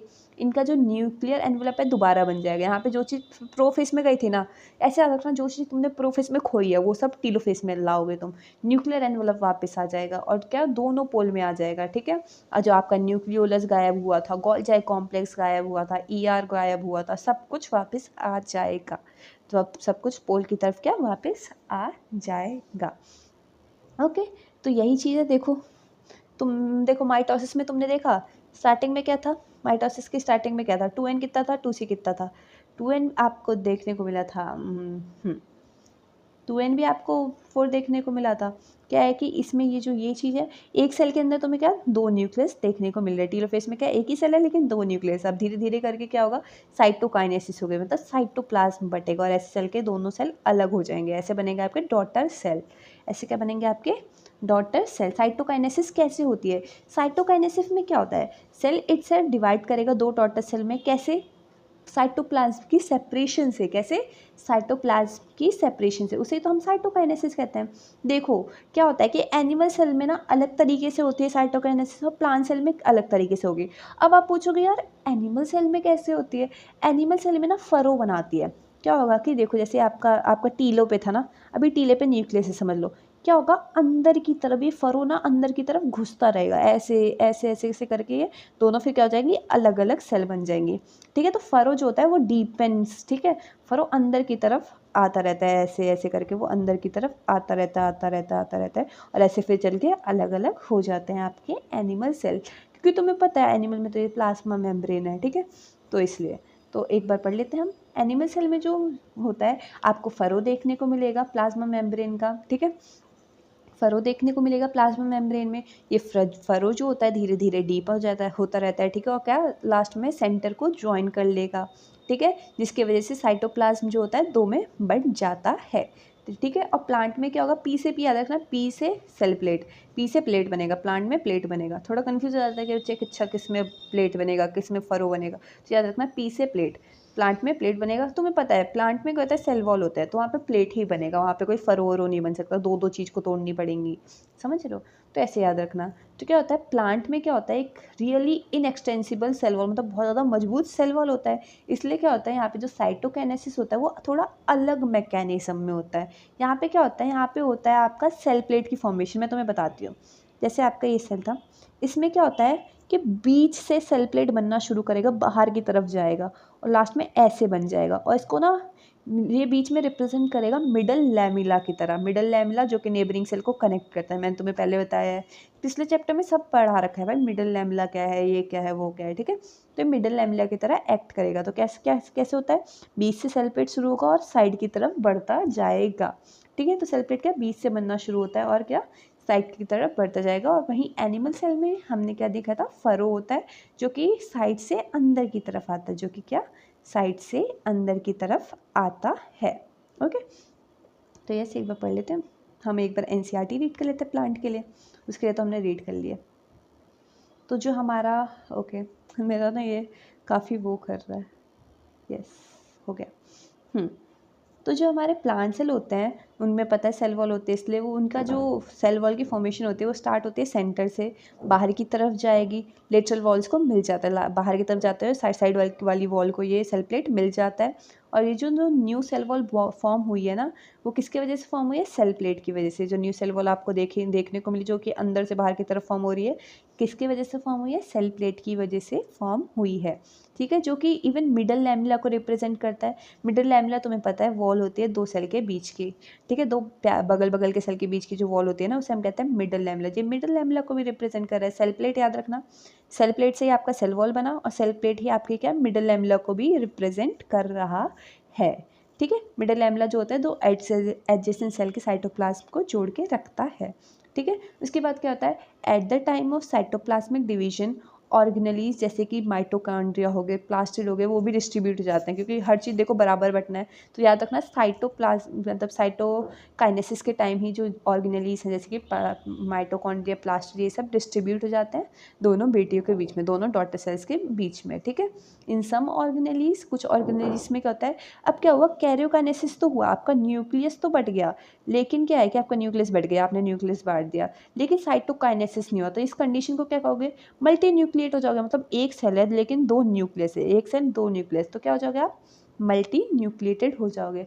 और इसी मल्टी न्यूक्लिएटेड कंडीशन को आप कहते हो सिंसाइटियम। क्या कहते हो, सिंसाइटियम या सिंसाइटियल। आगे चल के ना आपको ये वर्ड बहुत ज़्यादा यूज़ होगा, आप आगे मसल वाला चैप्टर, लोकोमोशन वाला चैप्टर पढ़ोगे, उसमें भी सिंसाइटियल सेल। तो याद रखना सिंसाइटियम मतलब मल्टी न्यूक्लिएटेड, एक सेल है लेकिन न्यूक्लियस ज़्यादा है, ठीक है। एक सेल है लेकिन वो मल्टी न्यूक्लिएटेड है, ए दो न्यूक्लियस होगा, तीन न्यूक्लियस होगा, इसे हम कहते हैं सिंसाइटियम कंडीशन। एग्जाम्पल है आपका, जो आप कोकोनट लेते हो, ठीक है, उसका पानी पीते हो ना, जो लिक्विड एंडोस्पर्म होता है ना कोकोनट का, वो क्या होता है, सिंसाइटियम, उसमें बहुत सारे न्यूक्लियस होते हैं, ठीक है। जब आप पानी पीते हो, कोकोनट का पानी पीते हो ना, तो वो क्या होता है, वो सिंसाइटियम होता है, उसके अंदर इतने सारे न्यूक्लियस हैं, सोच लो तुम एक टाइम पे कितने सारे न्यूक्लियस पी रहे हो, ठीक है। तो बस एक एग्जाम्पल है, याद करवाने का तरीका है यार, समझ गए। तो आपका पूरा हमारा एम फेज कंप्लीट हो गया। कैरियोकाइनेसिस पढ़ लिया, कैरियोकाइनेसिस के अंदर पीएम ऐड पढ़ लिया, उसके बाद हमारा साइटोकाइनेसिस पढ़ लिया, एनिमल वो उसमें कैसे बन रहा है वो भी पढ़ लिया, ओके। तो अब जो हमारा आता है ना, इसके हाँ सिग्निफिकेंस, माइटोसिस की क्या ज़रूरत है, ठीक है, देख लो यार, माइटोसिस का सिग्निफिकेंस हो जाएगा। उसके बाद जो सिर्फ हमारा बचेगा ना वो होगा मियोसिस, फिर हमारा चैप्टर हो जाएगा कंप्लीट। और मियोसिस इंपॉर्टेंट है, बहुत ध्यान से समझना। माइटोसिस तो चलो तुम्हें ऐसे ही हवा हवा में भी समझ में आ जाएगी, अच्छे से आ गई ना, मतलब अच्छे से क्या भाई, हवा हवा में अच्छे से पढ़ा है भाई, ठीक है। तो अब हम पढ़ेंगे माइटोसिस की सिग्निफिकेंस, मतलब माइटोसिस होती क्यों है। तुम्हें पता है सोमैटिक सेल में होती है, ठीक है। ये एक माइटोसिस जो होती है वो इक्वेशनल डिवीजन होती है, जो कि मेनली डिप्लॉयड सेल में देखने को मिली है। मैंने बताया था एनिमल के अंदर किसमें, डिप्लॉयड 2n सेल में देखने को मिलेगी, ये डिप्लॉयड है, ठीक है, डिप्लॉयड सेल में देखने को मिलती है। इसकी वजह से क्या होता है, प्रोडक्शन होता है डिप्लॉयड डॉटर सेल का, ठीक है। कैसे? डिप्लॉयड डॉटर सेल का ही प्रोडक्शन होगा, 2n ही बनेंगे, जो कि क्या होंगे? आइडेंटिकल जेनेटिक कॉम्पोनेंट होगा, मतलब इसमें भी 2n है तो इसमें भी 2n जेनेटिक कॉम्प्लीमेंट है, ठीक है। तो प्रोडक्शन होता है डिप्लॉयड डॉटर सेल का with identical genetic complement. Growth of multi cellular organism, जो मल्टी सेलुलर ऑर्गेनिज्म के अंदर आपको ग्रोथ देखने को मिल रही है ना, वो भी हमारे माइटोसिस की वजह से हो रही है, ग्रोथ भी माइटोसिस की वजह से हो रही है, ठीक है। तो क्या होगा कि सेल ग्रोथ तो हो रही है, लेकिन ग्रोथ की वजह से पता है जो आपका न्यूक्लियस और साइटोप्लाज्म का रेशियो होता है ना, वो थोड़ा डिस्टर्ब हो जाता है। ग्रोथ की वजह से कभी साइटोप्लाज्म ज़्यादा हो जाता है, ठीक है। ऐसे मतलब काफ़ी ज़्यादा दिक्कत होती है। तो उस चीज़ को रीस्टोर करने के लिए ना सेल दोबारा डिवाइड करता है, ठीक है। तो याद रखना कि ये जो सेल ग्रोथ हो रही है, सेल ग्रोथ जो कि माइटोसिस की वजह से हो रही है, सेल ग्रोथ की वजह से क्या डिस्टर्ब हो जाता है?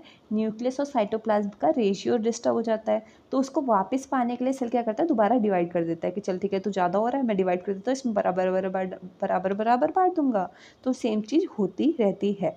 तो ये चीज़ याद रखना, सेल ग्रोथ की वजह से डिस्टर्ब हो जाता है किसका रेशियो? न्यूक्लियस और साइटोप्लाज्म का, जिसकी वजह से सेल क्या करता है? डिवाइड कर देता है ताकि वो रिस्टोर कर सके न्यूक्लियो साइटोप्लाज्मिक रेशियो को।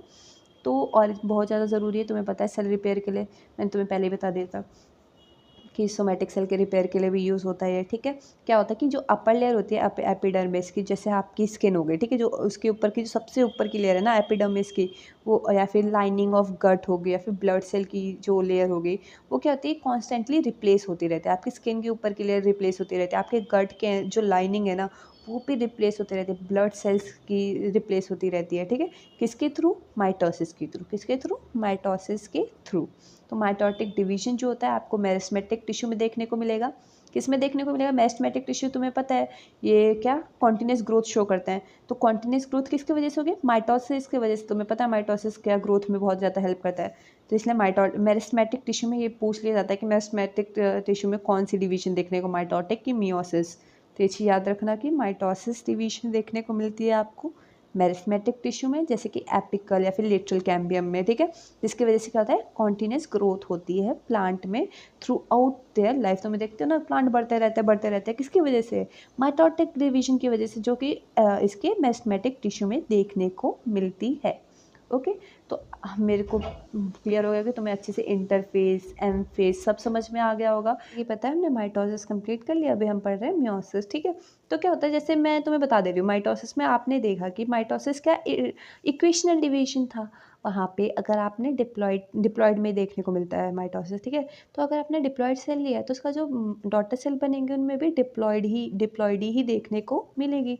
तो क्या है, वो एक इक्वेशनल डिवीजन, जितना पहले क्रोमोसोम था उतना बाद में क्रोमोसोम है। लेकिन मियोसिस जो होता है वो एक रिडक्शनल डिवीजन है। मतलब अगर आपने डिप्लॉयड सेल लिया तो लास्ट में आपको क्या? हैप्लॉयड देखने को मिलेगा, ठीक है।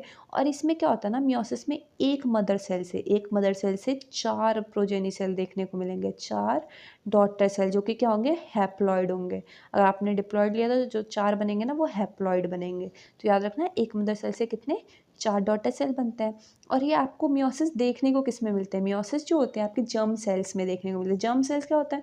जैसे मेल में तुम्हें पता है स्पर्म होता है, और फीमेल क्या उनमें क्या होता है? ओवा होता है। तो ये सब जर्म सेल्स हैं, ठीक है। तो जर्म सेल्स में मियोसिस देखने को मिलेंगे, क्योंकि क्या होगा, देखो जो स्पर्म होगा वो एन होगा, ठीक है। और ओवा भी क्या होगा? हैप्लॉइड होगा। अब क्या होगा कि जैसे एक तरफ से स्पर्म आया, एक तरफ से ओवा आया, अब वो क्या करेंगे? फर्टिलाइज करके 2n बनाएंगे, मतलब डिप्लॉयड बनाएंगे। तो यही लिखा हुआ है कि ये अपनी रिस्टोर करता है डिप्लॉयडी, कैसे? फर्टिलाइजेशन के थ्रू ये अपनी डिप्लॉयडी दोबारा वापस ला सकते हैं। लेकिन जो मेन प्रोसेस है 2n से n वाले बनने का, ये है आपका मियोसिस, ठीक है। ये क्या है? आपका मियोसिस। और जो आपका मियोसिस होता है ना, देखो इसमें भी जैसे तुम्हें पता था माइटोसिस में भी सबसे पहले इंटरफेस बहुत ज़्यादा ज़रूरी है। कुछ भी करने जाओ प्रिपरेशन बहुत ज़्यादा ज़रूरी है। तो याद रखना, चाहे माइटोसिस कर रहे हो या मियोसिस कर रहे हो, आपको इंटरफेस के थ्रू तो जाना ही पड़ेगा, सब कुछ बनाना ही पड़ेगा। तो जैसे तुम्हें पता था वहाँ पे इंटरफेस जाते हो, फिर आपका कैरियो एम फेस में घुसता है, एम फेस के अंदर कैरियोकाइनेसिस साइटोकाइनेसिस।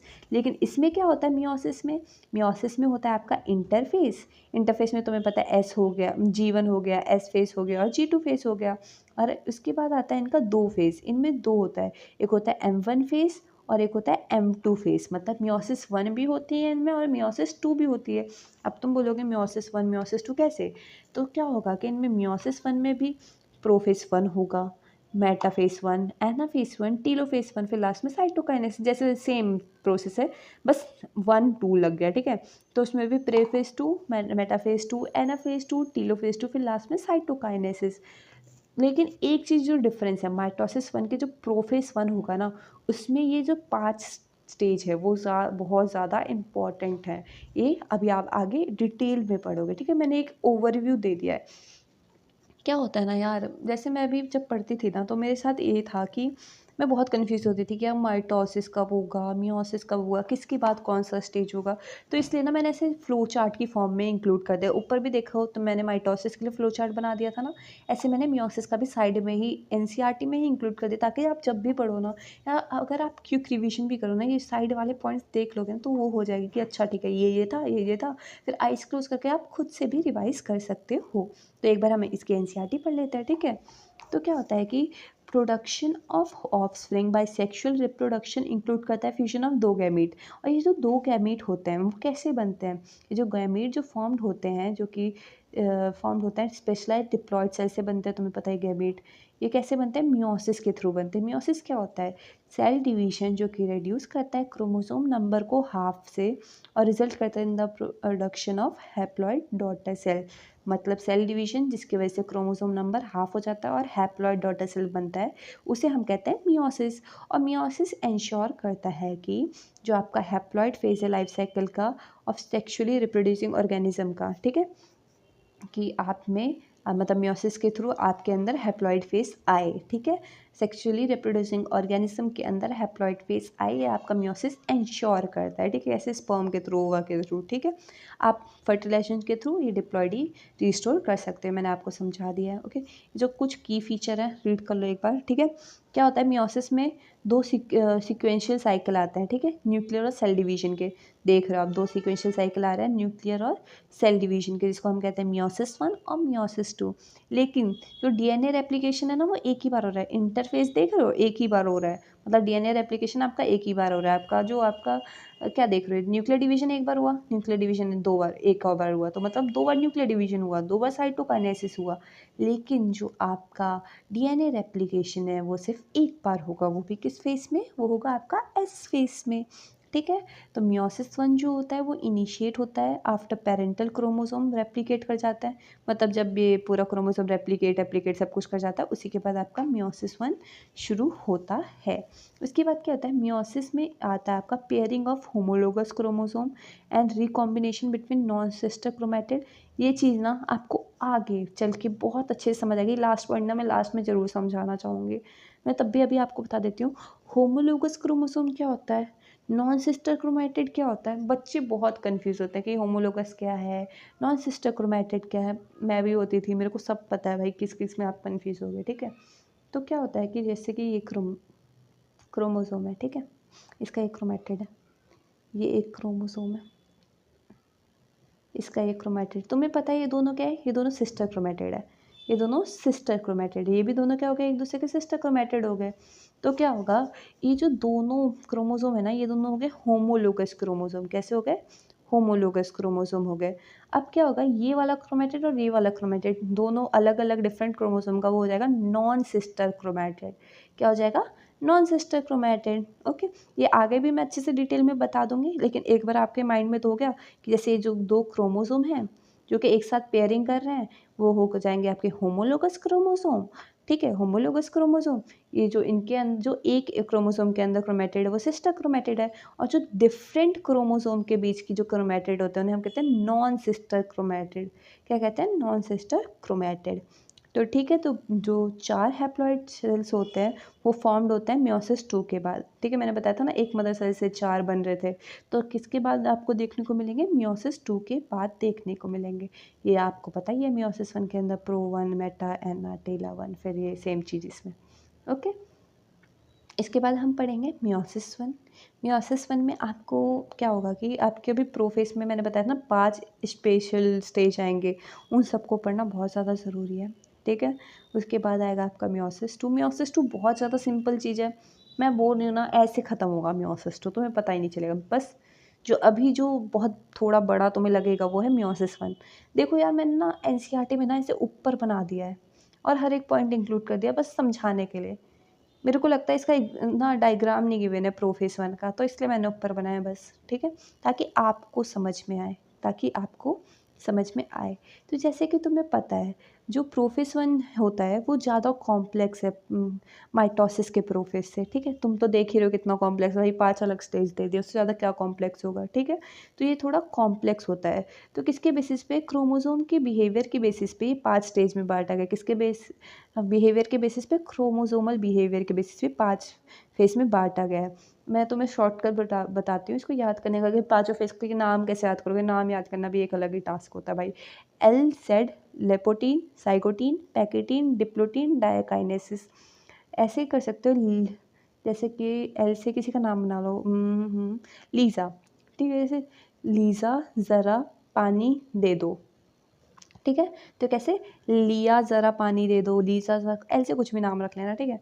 लिया ज़रा पानी दे दो, या फिर दूसरा जो मतलब मैंने सुना है भाई, लिया ज़रा पप्पी दे दो। ये तुम्हें, मेरे को पता है बहुत अच्छे से याद हो जाएगा, है ना। वो ज़रूर ना याद हो पानी दे दो, लेकिन पप्पी दे दो बहुत अच्छे से याद होगा तुम्हें। तो लिया ज़रा पप्पी दे दो, ये आपके प्रोफेस वन के अंदर पार्ट है, ठीक है। तो लिया मतलब सॉरी लिया ज़रा पप्पी दे दो, मैं भी लिया लिया बोलती रहूँगी। लेप्टोटीन, ठीक है। लेप्टोटीन जो स्टेज होता है ना, वो एक क्या होता है, वो एक बूके स्टेज है। मैंने यहाँ पे फ्लावर बना रखा है, मतलब ये बूके स्टेज है।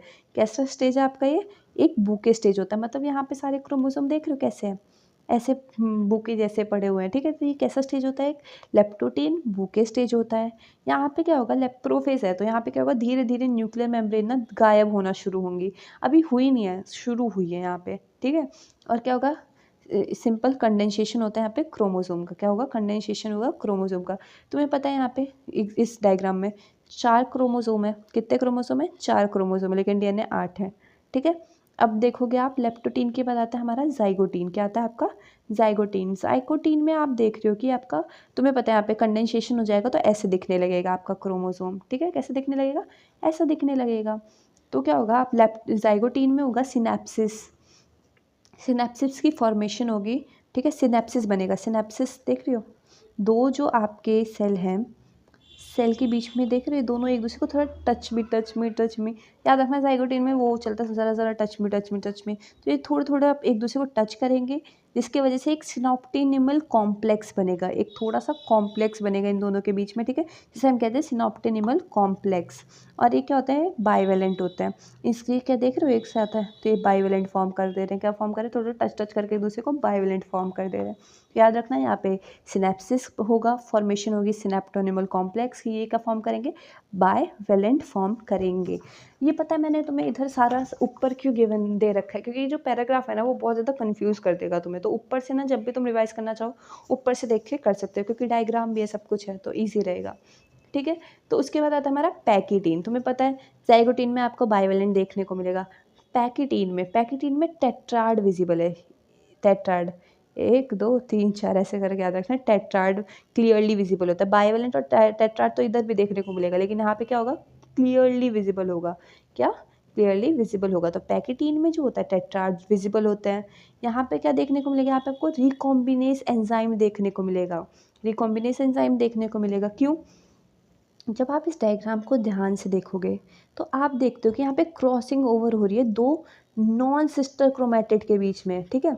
देखो, होमोलोगस क्रोमोसोम के दो नॉन सिस्टर क्रोमेटिड के बीच में क्या हो रही है, वो हो रही है, क्रॉस ओवर, एक दूसरे के देख रहे हो ऊपर चढ़ रहे हैं ये लोग, ठीक है। तो याद रखना, पैकेटीन में क्रॉस ओवर होता है, किसके बीच में, दो नॉन सिस्टर क्रोमेटिड होते हैं, किसके, होमोलोगस क्रोमोसोम के, ठीक है। दो नॉन सिस्टर क्रोमेटिड होते हैं, किसके, होमोलोगस क्रोमोसोम के। तो पैकेटीन में क्रॉस ओवर होता है, टेट्राड अच्छे से दिखता है।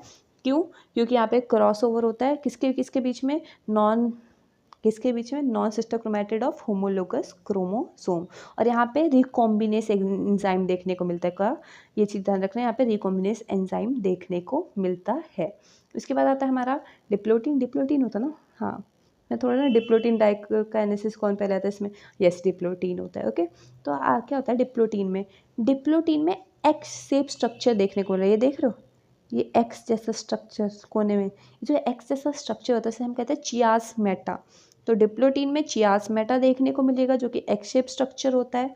और यहाँ पे क्या होता है, जो सिनॉप्टोनिमल कॉम्प्लेक्स बना था ना आपके जाइगोटीन में, वो यहाँ पे क्या हो जाएगा, वो गायब होने लगेगा, डिसॉल्व होने लगेगा, डिसॉल्यूशन हो जाता है सिनॉप्टोनिमल कॉम्प्लेक्स का। ये पूछ लेता है किस में होता है, याद रखना डिसॉल्यूशन डी में होगा। कौन से डी में? डिप्लोटीन में। डिसॉल्यूशन डी में ही होगा सिनॉप्टोनिमल कॉम्प्लेक्स का। तो यहाँ पे आपको सियासमेटा देखने को मिलेगा, और जिसकी वजह से डिसॉल्यूशन होता है किसका? सिनॉप्टोनिमल कॉम्प्लेक्स का। ये देख रहे हो, यहाँ पे देखा, यहाँ पे देख रहे थे रिकॉम्बिनेस एंजाइम बन रहा था, क्यों? ये देख रहे, कंबाइन हुआ है, इसका जो जीनोम था इस पे आ गया और इसका जीनोम इस पे आ गया, ठीक है, नॉन सिस्टर क्रोमेटिड में, ठीक है, क्योंकि यहाँ पे देख रहे थे जब क्रॉस ओवर हुआ था तो एक दूसरे का वो जीनोम का एक्सचेंज हो गया था, समझ में? उसके बाद आता है हमारा डायाकाइनेसिस। डायाकाइनेसिस लास्ट स्टेप है हमारे प्रोफेस 1 का। इसमें क्या होगा, ये जो चियासमेटा था ना एक दूसरे से दूर जाएंगे, चियासमेटा क्या होंगे, एक दूसरे से टर्मिनलाइज हो जाएंगे, ठीक है, चियासमेटा टर्मिनलाइज हो जाएंगे। न्यूक्लियर एनवेलप जो देख रहे थे थोड़ा थोड़ा गायब हो रहा था, वो क्या हो जाएगा, प्रॉपर गायब हो जाएगा, देख रहे हो, इसलिए मैंने यहाँ पे कोई न्यूक्लियर एनवेलप नहीं बनाया।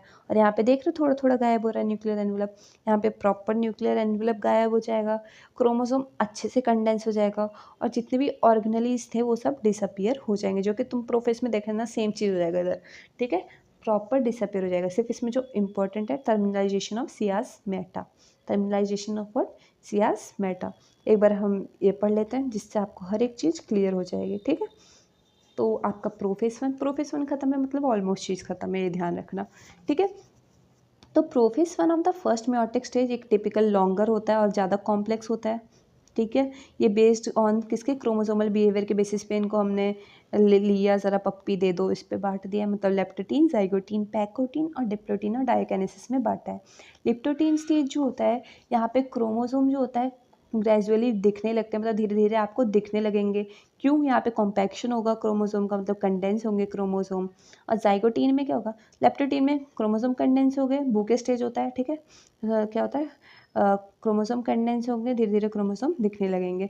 जाइगोटीन में क्या होगा, क्रोमोसोम के बीच में पेयरिंग होने लगेगी, क्रोमोसोम के बीच में पेयरिंग होने लगेगी, इसी पेयरिंग को कहते हैं हम सिनैप्सिस, इसी पेयरिंग को क्या कहते हो आप, सिनैप्सिस कहते हो। तो जाइगोटीन में सिनैप्सिस होती है, बोलते पेयरिंग होने लगती है, ठीक है, क्रोमोसोम की पेयरिंग होने लगती है, जिसकी वजह से क्या होता है, सच पेयर्ड क्रोमोसोम, ऐसे जो पेयर्ड क्रोमोसोम होते हैं उन्हें ही हम होमोलोगस क्रोमोसोम कहते हैं, ठीक है। जो पर आपको ऐसे पेयर्ड क्रोमोसोम दिख रहे थे ना, ये जो पेयर्ड क्रोमोसोम है इन्हीं को हम क्या कहते हैं, होमोलोगस क्रोमोसोम कहते हैं, ठीक है। जो क्रोमोसोम की पेयरिंग होती है जिसे हम सिनैप्सिस कहते हैं, ऐसे पेयर्ड क्रोमोसोम को आप होमोलोगस क्रोमोसोम कहते हो, और इन्हीं के बीच में आपको देखने को मिलता है सिनॉप्टोनिमल कॉम्प्लेक्स, ठीक है। ये जो पेयर ऑफ सिनैप्स्ड होमोलोगस क्रोमोसोम है इसी को आप बाइवेलेंट कहते हो, क्या? पेयर ऑफ सिनैप्स्ड होमोलोगस क्रोमोसोम को आप बाइवेलेंट कहते हो या फिर टेट्राड कहते हो। लेकिन ये जो टेट्राड जो होता है वो क्लियरली विजिबल कब होता है, पैकेटीन में, कब? पैकेटीन में, जो कि नेक्स्ट स्टेप है। तो पैकेटीन क्या होता है, ठीक है, जो पहले के 2 स्टेप हैं वो थोड़े जो होते हैं शॉर्ट लिव्ड होते हैं। कौन कौन से स्टेप लिया ज़रा, द LZ स्टेप जो होते हैं वो थोड़े शॉर्ट लिव्ड होते हैं। अब इसके बाद जो स्टेप होंगे वो थोड़े ज़्यादा जीने वाले स्टेप हैं, ठीक है। तो पैकेटीन में तुम्हें पता है टेट्राड पूरा विजिबल हो जाएगा, जो कि ऊपर थोड़ा हल्का हल्का दिख रहा था, यहाँ पे पूरा देखने के लिए। यहाँ पे पता है रिकॉम्बिनेशन नोड्यूल बनेगा, मतलब 2 क्रोमोसोम के बीच में क्या रिकॉम्बिनेशन देखने को मिली थी ना, देखो ऐसे ऐसे करके आपको रिकॉम्बिनेशन देखने को मिलेगी, इसका चीज़ इसमें कंबाइन हो जाएगा, इसका चीज़ उसमें कंबाइन हो जाएगा, तो रिकॉम्बिनेशन नोड्यूल देखने को मिलेगा, ठीक है। रिकॉम्बिनेशन नोड्यूल क्या होता है, वो साइड जहाँ पे क्रॉसिंग ओवर होगी नॉन सिस्टर क्रोमेटिड के बीच में ऑफ होमोलोगस क्रोमोसोम, ठीक है। और क्रॉसिंग ओवर क्या होता है, क्रॉसिंग ओवर होता है एक्सचेंज ऑफ जेनेटिक मटेरियल। जब 2 होमोलोगस क्रोमोसोम के बीच में जेनेटिक मटेरियल का एक्सचेंज होता है ना, उसे आप कहते हो क्रोमोसोम क्रॉसिंग ओवर। और एक चीज़ याद रखना, क्रॉसिंग ओवर जो होता है एक एंजाइम मीडिएटेड प्रोसेस है, क्या? क्रॉसिंग ओवर एक क्या है, एंजाइम मीडिएटेड प्रोसेस है। इसके अंदर जो एंजाइम होता है वो होता है रिकॉम्बिनेस। कैसा, कौन सा एंजाइम है, रिकॉम्बिनेस, एंजाइम मीडिएटेड प्रोसेस है, और इसके अंदर जो एंजाइम है वो है रिकॉम्बिनेस। क्रॉसिंग ओवर की वजह से रिकॉम्बिनेशन होता है जेनेटिक मटेरियल की, ठीक है, बाय द एंड ऑफ, ठीक है ठीक है ठीक है। तो ये पूरा हो गया आपका पैकेटीन। उसके बाद जो आपका आता है डिप्लोटीन, क्या आता है, डिप्लोटीन और डाइकाइनेसिस बचा है, ठीक है, 2 मिनट, यस, ऐसे, तो आपका डिप्लोटीन बचा है। डिप्लोटीन में क्या होता है, आपका जो सिनॉप्टोनिमल कॉम्प्लेक्स बना था वो गायब होने लगेगा, आपका जो होमोलोगस क्रोमोसोम था बाइवेलेंट का वो एक दूसरे से अलग होने लगेंगे, एक दूसरे से होमोलोगस क्रोमोसोम जो थे वो अलग होने लगेंगे, सिर्फ किस पे जुड़े रहेंगे, क्रॉसिंग ओवर साइड पे एक दूसरे से जुड़े रहेंगे, ठीक है। सिर्फ क्रॉसिंग ओवर साइड पे जुड़े रहेंगे, साइड साइड से कहते हैं अलग होने लगते हैं। यहाँ पे एक्स शेप स्ट्रक्चर देखने को मिलता है जिसे हम सियासमेटा कहते हैं। और ये बहुत इंपॉर्टेंट है कि जो वर्टिब्रेट्स के oocytes होते हैं ना, उसमें डिप्लोटीन से कभी कभार मंथ्स तक रह जाता है, कभी कभार सालों तक रह जाता है, ठीक है। किसमें? कुछ वर्टिब्रेट्स के oocyte में डिप्लोटीन जो होता है मंथ्स तक भी रह सकता है और सालों सालों तक भी रह सकता है डिप्लोटीन स्टेज, ठीक है। उसके बाद उसके बाद आता है आपका डायाकाइनेसिस। क्या आता है इसके बाद आपका? डायाकाइनेसिस। तो डायाकाइनेसिस में क्या होता है, जो आपका सियासमेटा होता है वो कोने में चला जाता है, टर्मिनलाइज हो जाता है। अब सिंपल जो प्रेफर्स में देखने को मिलता था, क्रोमोसोम कंडेंस हो जाएगा, मेयोटिक स्पिंडल असेंबल हो जाएंगे, ठीक है। Homologous chromosome for separation, same चीज़ भाई, न्यूक्लियर एनवलप बनेगा, न्यूक्लियस डिसअपियर होगा। तो ये पूरा मैंने आपको पढ़ा दिया है। उसके बाद आता है आपका मेटाफेज 1, टीलोफेज 1, ठीक है, एनाफेज 1, टीलोफेज 1, फिर साइटोकाइनेसिस, फिर उसके बाद मियोसिस 2, ठीक है। अभी हम पढ़ते हैं मेटाफेज 1। तो आपका जो मेटाफेज 1 है ना, जो आपका बाइवेलेंट क्रोमोसोम था, वो तुम्हें पता है मेटाफेज में क्या होता है, इक्वेटर पे सब कुछ लाइन आ जाएगा। तो आपका बाइवेलेंट क्रोमोसोम इक्वेटर पे आ जाता है, ठीक है। सेम चीज़ स्पिंडल फाइबर जो होता है काइनेटोकोर से जुड़ जाएंगे। किससे? काइनेटोकोर से जुड़ जाएंगे। ये देखना, ये बाइवेलेंट क्रोमोसोम, ये चीज़ याद रखना। कौन से क्रोमोसोम है? नॉर्मल क्रोमोसोम नहीं है, अब ये बाइवेलेंट क्रोमोसोम है। कैसे हैं? बाइवेलेंट क्रोमोसोम है, ठीक है। ये कैसे आएंगे? इक्वेटर पे आ जाएंगे, स्पिंडल फाइबर इनसे जुड़ जाएगा, जैसे मेटाफेज में होता है। उसके बाद आता है हमारा एनाफेज। तो देखो, ये चीज़ इंपॉर्टेंट है भाई, बहुत बड़ा डिफरेंस पूछता है एनाफेज 1 और एनाफेज 2 के बीच में। तो एनाफेज 1 में ना कोई सेंट्रोमियर नहीं अलग होता, सिर्फ क्रोमोसोम अलग हो रहे हैं भाई। मतलब समझ रहे हो, बाइवेलेंट क्रोमोसोम था तो एक क्रोमोसोम इस साइड आ जाएगा, एक क्रोमोसोम इस साइड आ जाएगा, ठीक है। तो बाइवेलेंट क्रोमोसोम थे तो इसलिए क्रोमोसोम अलग हो रहे हैं, कोई सेंट्रोमियर का स्प्लिट नहीं हो रहा है, कोई सेंट्रोमियर का स्प्लिट नहीं हो रहा है। तो एनाफेज 1 में जो होमोलोगस क्रोमोसोम थे वो सेपरेट हो रहे हैं, कोई सिस्टर क्रोमैटिड सेपरेट नहीं हो रहा। सिस्टर क्रोमैटिड एक दूसरे से अभी भी जुड़े हुए हैं, सेंट्रोमियर से एक दूसरे से जुड़े हुए हैं। टीलोफेज में सेम चीज़ जो पहले होती है, न्यूक्लियर एनवलप वापस आ जाएगा, न्यूक्लियस वापस आ जाएगा, साइटोकाइनेसिस होगी टीलोफेज के बाद, ठीक है। ये सब होगा, फिर उसके बाद साइटोकाइनेसिस होगी। साइटोकाइनेसिस की वजह से क्या होगा? डायाड ऑफ सेल्स बन जाएंगे, मतलब 2 सेल्स बन जाएंगे, ठीक है। साइटोकाइनेसिस की वजह से क्या बन जाएंगे? डायाड ऑफ सेल्स बन जाएंगे, ऑल दो इन मैनी, ठीक है, डायोड ऑफ सेल्स बन जाएंगे। उसके बाद ये आपका आता है इंटरकाइनेसिस। ये जो स्टेज होता है ना, मियोसिस 1 और मियोसिस 2 के बीच का एक स्टेज है जिसे हम कहते हैं इंटरकाइनेसिस स्टेज। याद रखना, मियोसिस 1 और मियोसिस 2 के बीच में स्टेज है, मतलब जब डायोड ऑफ सेल बन जाएगा ना उसके बाद ये चलेगा आपका इंटरकाइनेसिस। क्या होता है कि बहुत सारे केसेस में ना क्रोमोसोम क्या होता है, do undergo some dispersion, they do not reach the extremely extended state of interphase nucleus. मतलब होता है कुछ क्रोमोसोम ऐसे स्टेज में चले जाता है कि वो एकदम लास्ट स्टेज तक नहीं पहुंच पाते इंटरफेस के, ठीक है। तो क्या होता है, ये 2 स्टेज होता है बिटवीन मियोटिक डिवीजन, जिसको हम इंटरकाइनेसिस कहते हैं। ये थोड़ा शॉर्ट लिव्ड होता है, यहाँ पे कोई रेप्लिकेशन नहीं होगी डीएनए की, ठीक है, ठीक है। इंटरकाइनेसिस के टाइम कोई डीएनए की रेप्लिकेशन नहीं होगी, ये चीज़ याद रखना, ओके। तो ये चीज़ इंपॉर्टेंट है कि इंटरकाइनेसिस जो होता है 2 स्टेज के बीच में होता है।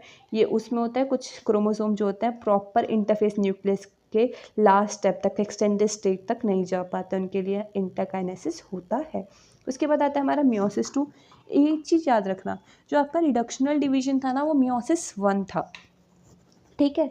अभी आप देखोगे मियोसिस 2, ये सेम टू सेम माइटोसिस जैसे है, एकदम इक्वेशनल डिवीजन चल रहा है मियोसिस 2 में, कुछ अलग नहीं है। जो भी अलग था मियोसिस 1 में था। मियोसिस 1 में बहुत फोकस करना, ठीक है। जितनी बार रिवाइज कर सकते हो उतनी बार करना, उतनी बार एनसीईआरटी पढ़ना, हाईलाइटेड पीडीएफ पढ़ना, जो मैंने ऊपर पॉइंट्स लिखे हैं वो पढ़ना।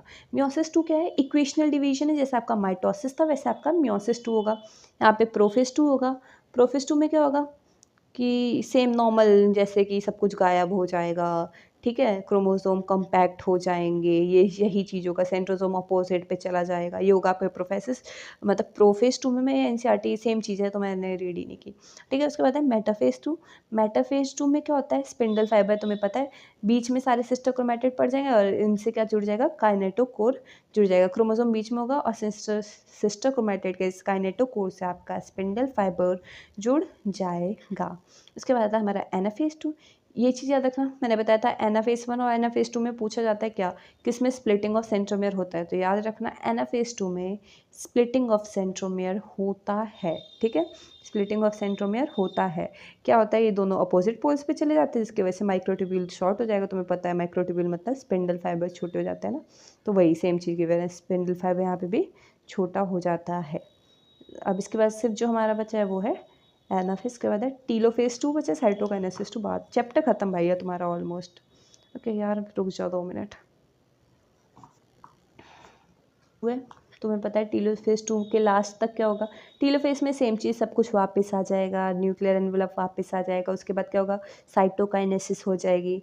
और फिर लास्ट में साइटोकाइनेसिस के बाद जो हमारा मियोसिस 2 के बाद जो हमारा एंड रिजल्ट है वो ये है कि टेट्राड बन जाएगा, मतलब 4 हैप्लॉइड सेल बन जाएंगे, 4 हैप्लॉइड सेल्स बन जाते हैं, ठीक है। मियोसिस 2 के लास्ट में क्या, formation of tetrad of cells बन जाएंगे, ठीक है, मतलब 4 हैप्लॉइड डॉटर सेल्स बन जाते हैं। तो ये पूरा आपका मियोसिस 1, मियोसिस 2, इंटरकाइनेसिस सब कंप्लीट हो गए। लास्ट चीज़ जो हमारी बचती है वो है सिग्निफिकेंस ऑफ मियोसिस, मतलब मियोसिस की क्या सिग्निफिकेंस है, ठीक है। मियोसिस जो होता है वो मैकेनिज्म होता है बाय विच आप क्या कर रहे हो, मियोसिस के थ्रू क्या कर रहे हो आप, स्पेसिफिक क्रोमोसोम नंबर कंजर्व कर रहे हो, ठीक है। क्या कंजर्व कर रहे हो, क्रोमोसोम नंबर कंजर्व कर रहे हो, ठीक है, सेक्सुअली रिप्रोड्यूसिंग ऑर्गेनिज्म के अंदर। ये जो होता है रिजल्ट करता है reduction of chromosome number by half. तुम्हें कितनी बार बोल चुकी हूँ, क्योंकि यहाँ पे क्रोमोसोम नंबर हाफ होगा, हाफ होगा, हाफ होगा, ठीक है। तो ये सारे सिग्निफिकेंस है, मतलब क्या काम है, क्रोमोसोम नंबर को प्रिजर्व कर रहा है, कंजर्व कर रहा है, ठीक है, सेक्सुअली रिप्रोड्यूसिंग ऑर्गेनिज्म के अंदर। क्रोमोसोम नंबर यहाँ पे हाफ हो जाएगा, जेनेटिक वेरिएबिलिटी बढ़ाएगा। तुम्हें पता है चीज़ें हाफ हो रही है, चेंज हो रहा है, जेनेटिक जीन होगा वो वेरिएबल होगा, मतलब अलग अलग जेनेटिक वेरिएबिलिटी देखने को मिलेगा, जिसकी वजह से इवोल्यूशन देखने को मिलेगा। जहाँ की मैं तुमने माइटोसिस में देखा था कोई इवोल्यूशन नहीं, कोई कुछ नहीं, क्योंकि सब तो सेम ही हो रहा था भाई, जो जैसा बच्चा में वैसे पापा में। यहाँ पे पापा में अलग, बच्चे में अलग, समझ रहे हो, इसलिए इसमें इवोल्यूशन देखने को मिलता है। ये सब डायग्राम है ना, ये एक बार देख लेना, ठीक है। ये जो डायग्राम है इसमें तो सेम है भाई, माइटोसिस वाला डायग्राम है, मैं कह रही हूँ माइटोसिस वाला डायग्राम है, बस एक बार जो अलग है, जो तुम्हें फोकस करना है वो है मियोसिस 1 में। मैं कह रही हूँ इसके बाद भी जाके ना तुम मियोसिस 1 1-2 बार देखना, ठीक है, कम से कम 1-2 बार देखना। और जैसे कि मैंने सब कुछ पढ़ा दिया, तो इसके बाद जो मेरा लास्ट में बचता है ना, वो मैंने यहाँ पे ना कुछ क्वेश्चंस दिए हैं, प्लीज़ ये क्वेश्चंस ट्राई करना। अगर इस क्वेश्चन के तुम्हें आंसर नहीं पता है तो आप मेरे टेलीग्राम चैनल पे ज्वाइन करना, मैं आप कमेंट्स में बता देना मैं इसके आंसर प्रोवाइड करूँ कि नहीं। मैं वैसे टेलीग्राम चैनल पे आपको प्रोवाइड कर दूँगी, डिस्क्रिप्शन में लिंक अवेलेबल है। ये आपको PDF के साथ ये सारे क्वेश्चन मिल जाएंगे, बहुत ज़्यादा ज़रूरी है इन्हें लगाना, ठीक है। ये स्पर्मेटोगोनिया का एक बार देख लेते हैं कि मियोसिस 2 के लास्ट तक क्या होता है। इससे ना आपको सब कुछ जितने भी ऊपर क्वेश्चन है ना, हर एक क्वेश्चन हो जाएंगे, आपको समझ में आ जाएगा कि किस वे में आपको अटेंड करना है, ठीक है। तो क्या होता है, तुम्हें पता है कि आपका होता है इसके बाद क्या, सबसे पहले G1 फेस होगा, फिर S, फिर G2, फिर मियोसिस 1। तुम्हें पता है स्पर्मेटोगोनिया में मियोसिस होगा, मियोसिस 1 देन मियोसिस 2। तो चलो G1 फेस में क्या होगा कि सब कुछ सेम रहता है, तो 46 क्रोमोसोम नंबर भी सेम रहेगा, मतलब क्रोमोसोम नंबर भी सेम रहेगा और आपका DNA भी सेम रहेगा 46। एस फेस में क्रोमोसोम नंबर तो 46 रहेगा, लेकिन DNA आपका रेप्लिकेट होता है, मतलब डबल हो जाएगा 92। G2 फेस में कोई चेंज नहीं आता, सेम होगा, दोनों का नंबर जितना पहले था 46, 92। मियोसिस 1 क्या होता है, रिडक्शनल डिवीजन होता है, रिडक्शनल डिवीजन होता है, मतलब यहाँ पे जितना भी क्रोमोसोम है आपका, DNA है, वो सब क्या होगा, हाफ हो जाएगा। तो यहाँ पे 46 था, 46 का क्या हाफ हो जाएगा, यहाँ पे हो जाएगा 23, और जो आपका 92 था वो दोबारा 46 हो जाएगा। रिडक्शनल डिवीजन में याद रखना सब कुछ हाफ हो जाएगा। तुम्हें पता है मैंने बताया था मियोसिस 2 जो होता है वो इक्वेशनल डिवीजन होता है, सेम माइटोसिस की तरह। तो यहाँ पे कुछ हाफ नहीं होगा, जो 23 था वो 23 रहेगा, क्रोमोसोम भी सेम रहेगा और आपका DNA नंबर भी सेम रहेगा। बस क्या होता है, जैसे स्पर्मेटोगोनिया के अंदर पड़ा, तो जैसे कि तुम्हें पता है मियोसिस 1 मतलब यहाँ पे सेकेंडरी स्पर्मेटोसाइट था, उसमें ये चीज़ देखने को मिलेगी। और लास्ट में जो हमारे 4 स्पर्मेटिड बनते हैं, मतलब स्पर्म्स बनते हैं, उनमें 23 क्रोमोसोम और 46 DNA देखने को मिलेगा। होप सो आपको ये चीज़ समझ में आई होगी, क्योंकि देखो यार इम्पॉर्टेंट है। और मैं एक चीज़ बोल दे रही हूँ, सारे क्वेश्चन लगाना, हर एक क्वेश्चन जो कि मैंने ऊपर दिए है ना वो सब लगाना है आपको। और मैंने ये ना ब्लैंक स्पेस दे रही हूँ ताकि आप जब लास्ट में रिवाइज करो ना तो तुम्हें पता रहे। देख लो यहाँ पे सब क्वेश्चन है, ईज़ी क्वेश्चन है थोड़े, अगर आपको लगे कि अरे वो है, तुम मेरे से एक बार पूछ लेना, मैं टेलीग्राम पे प्रोवाइड कर दूँगी, ठीक है। कमेंट्स में बता देना। तो यस, इसी के साथ हमारा ओवर होता है cell cycle and cell division. और अगर आपको अच्छा लगा तो प्लीज़ लाइक करें, शेयर करें, सब्सक्राइब करें। ऑल दी बेस्ट, ऐसे ही प्रिपेयर करते रहिए। और आगे आप मेरे को बता दीजिएगा आपको नेक्स्ट चैप्टर, मैं सोच रही हूँ बायोमोलिक्यूल करते हैं, बायोमोलिक्यूल क्योंकि बहुत बड़ा चैप्टर है, ऑब्वियसली 2 पार्ट्स में आएगा, लेकिन यस उसे हम अच्छे से करेंगे। जो भी एक्स्ट्रा चीज़ होगी ना, बहुत कुछ एक्स्ट्रा होता है, वो सब मैं कवर कर दूँगी उसमें। सो यस, अभी के लिए बाय, थैंक यू। और मेरी टेलीग्राम चैनल ज्वाइन कर लीजिए, डिस्क्रिप्शन में लिंक गिवन है। यार आप लोग सब्सक्राइब नहीं करते हो यार, कर दो भाई। ठीक है, चलो बाय।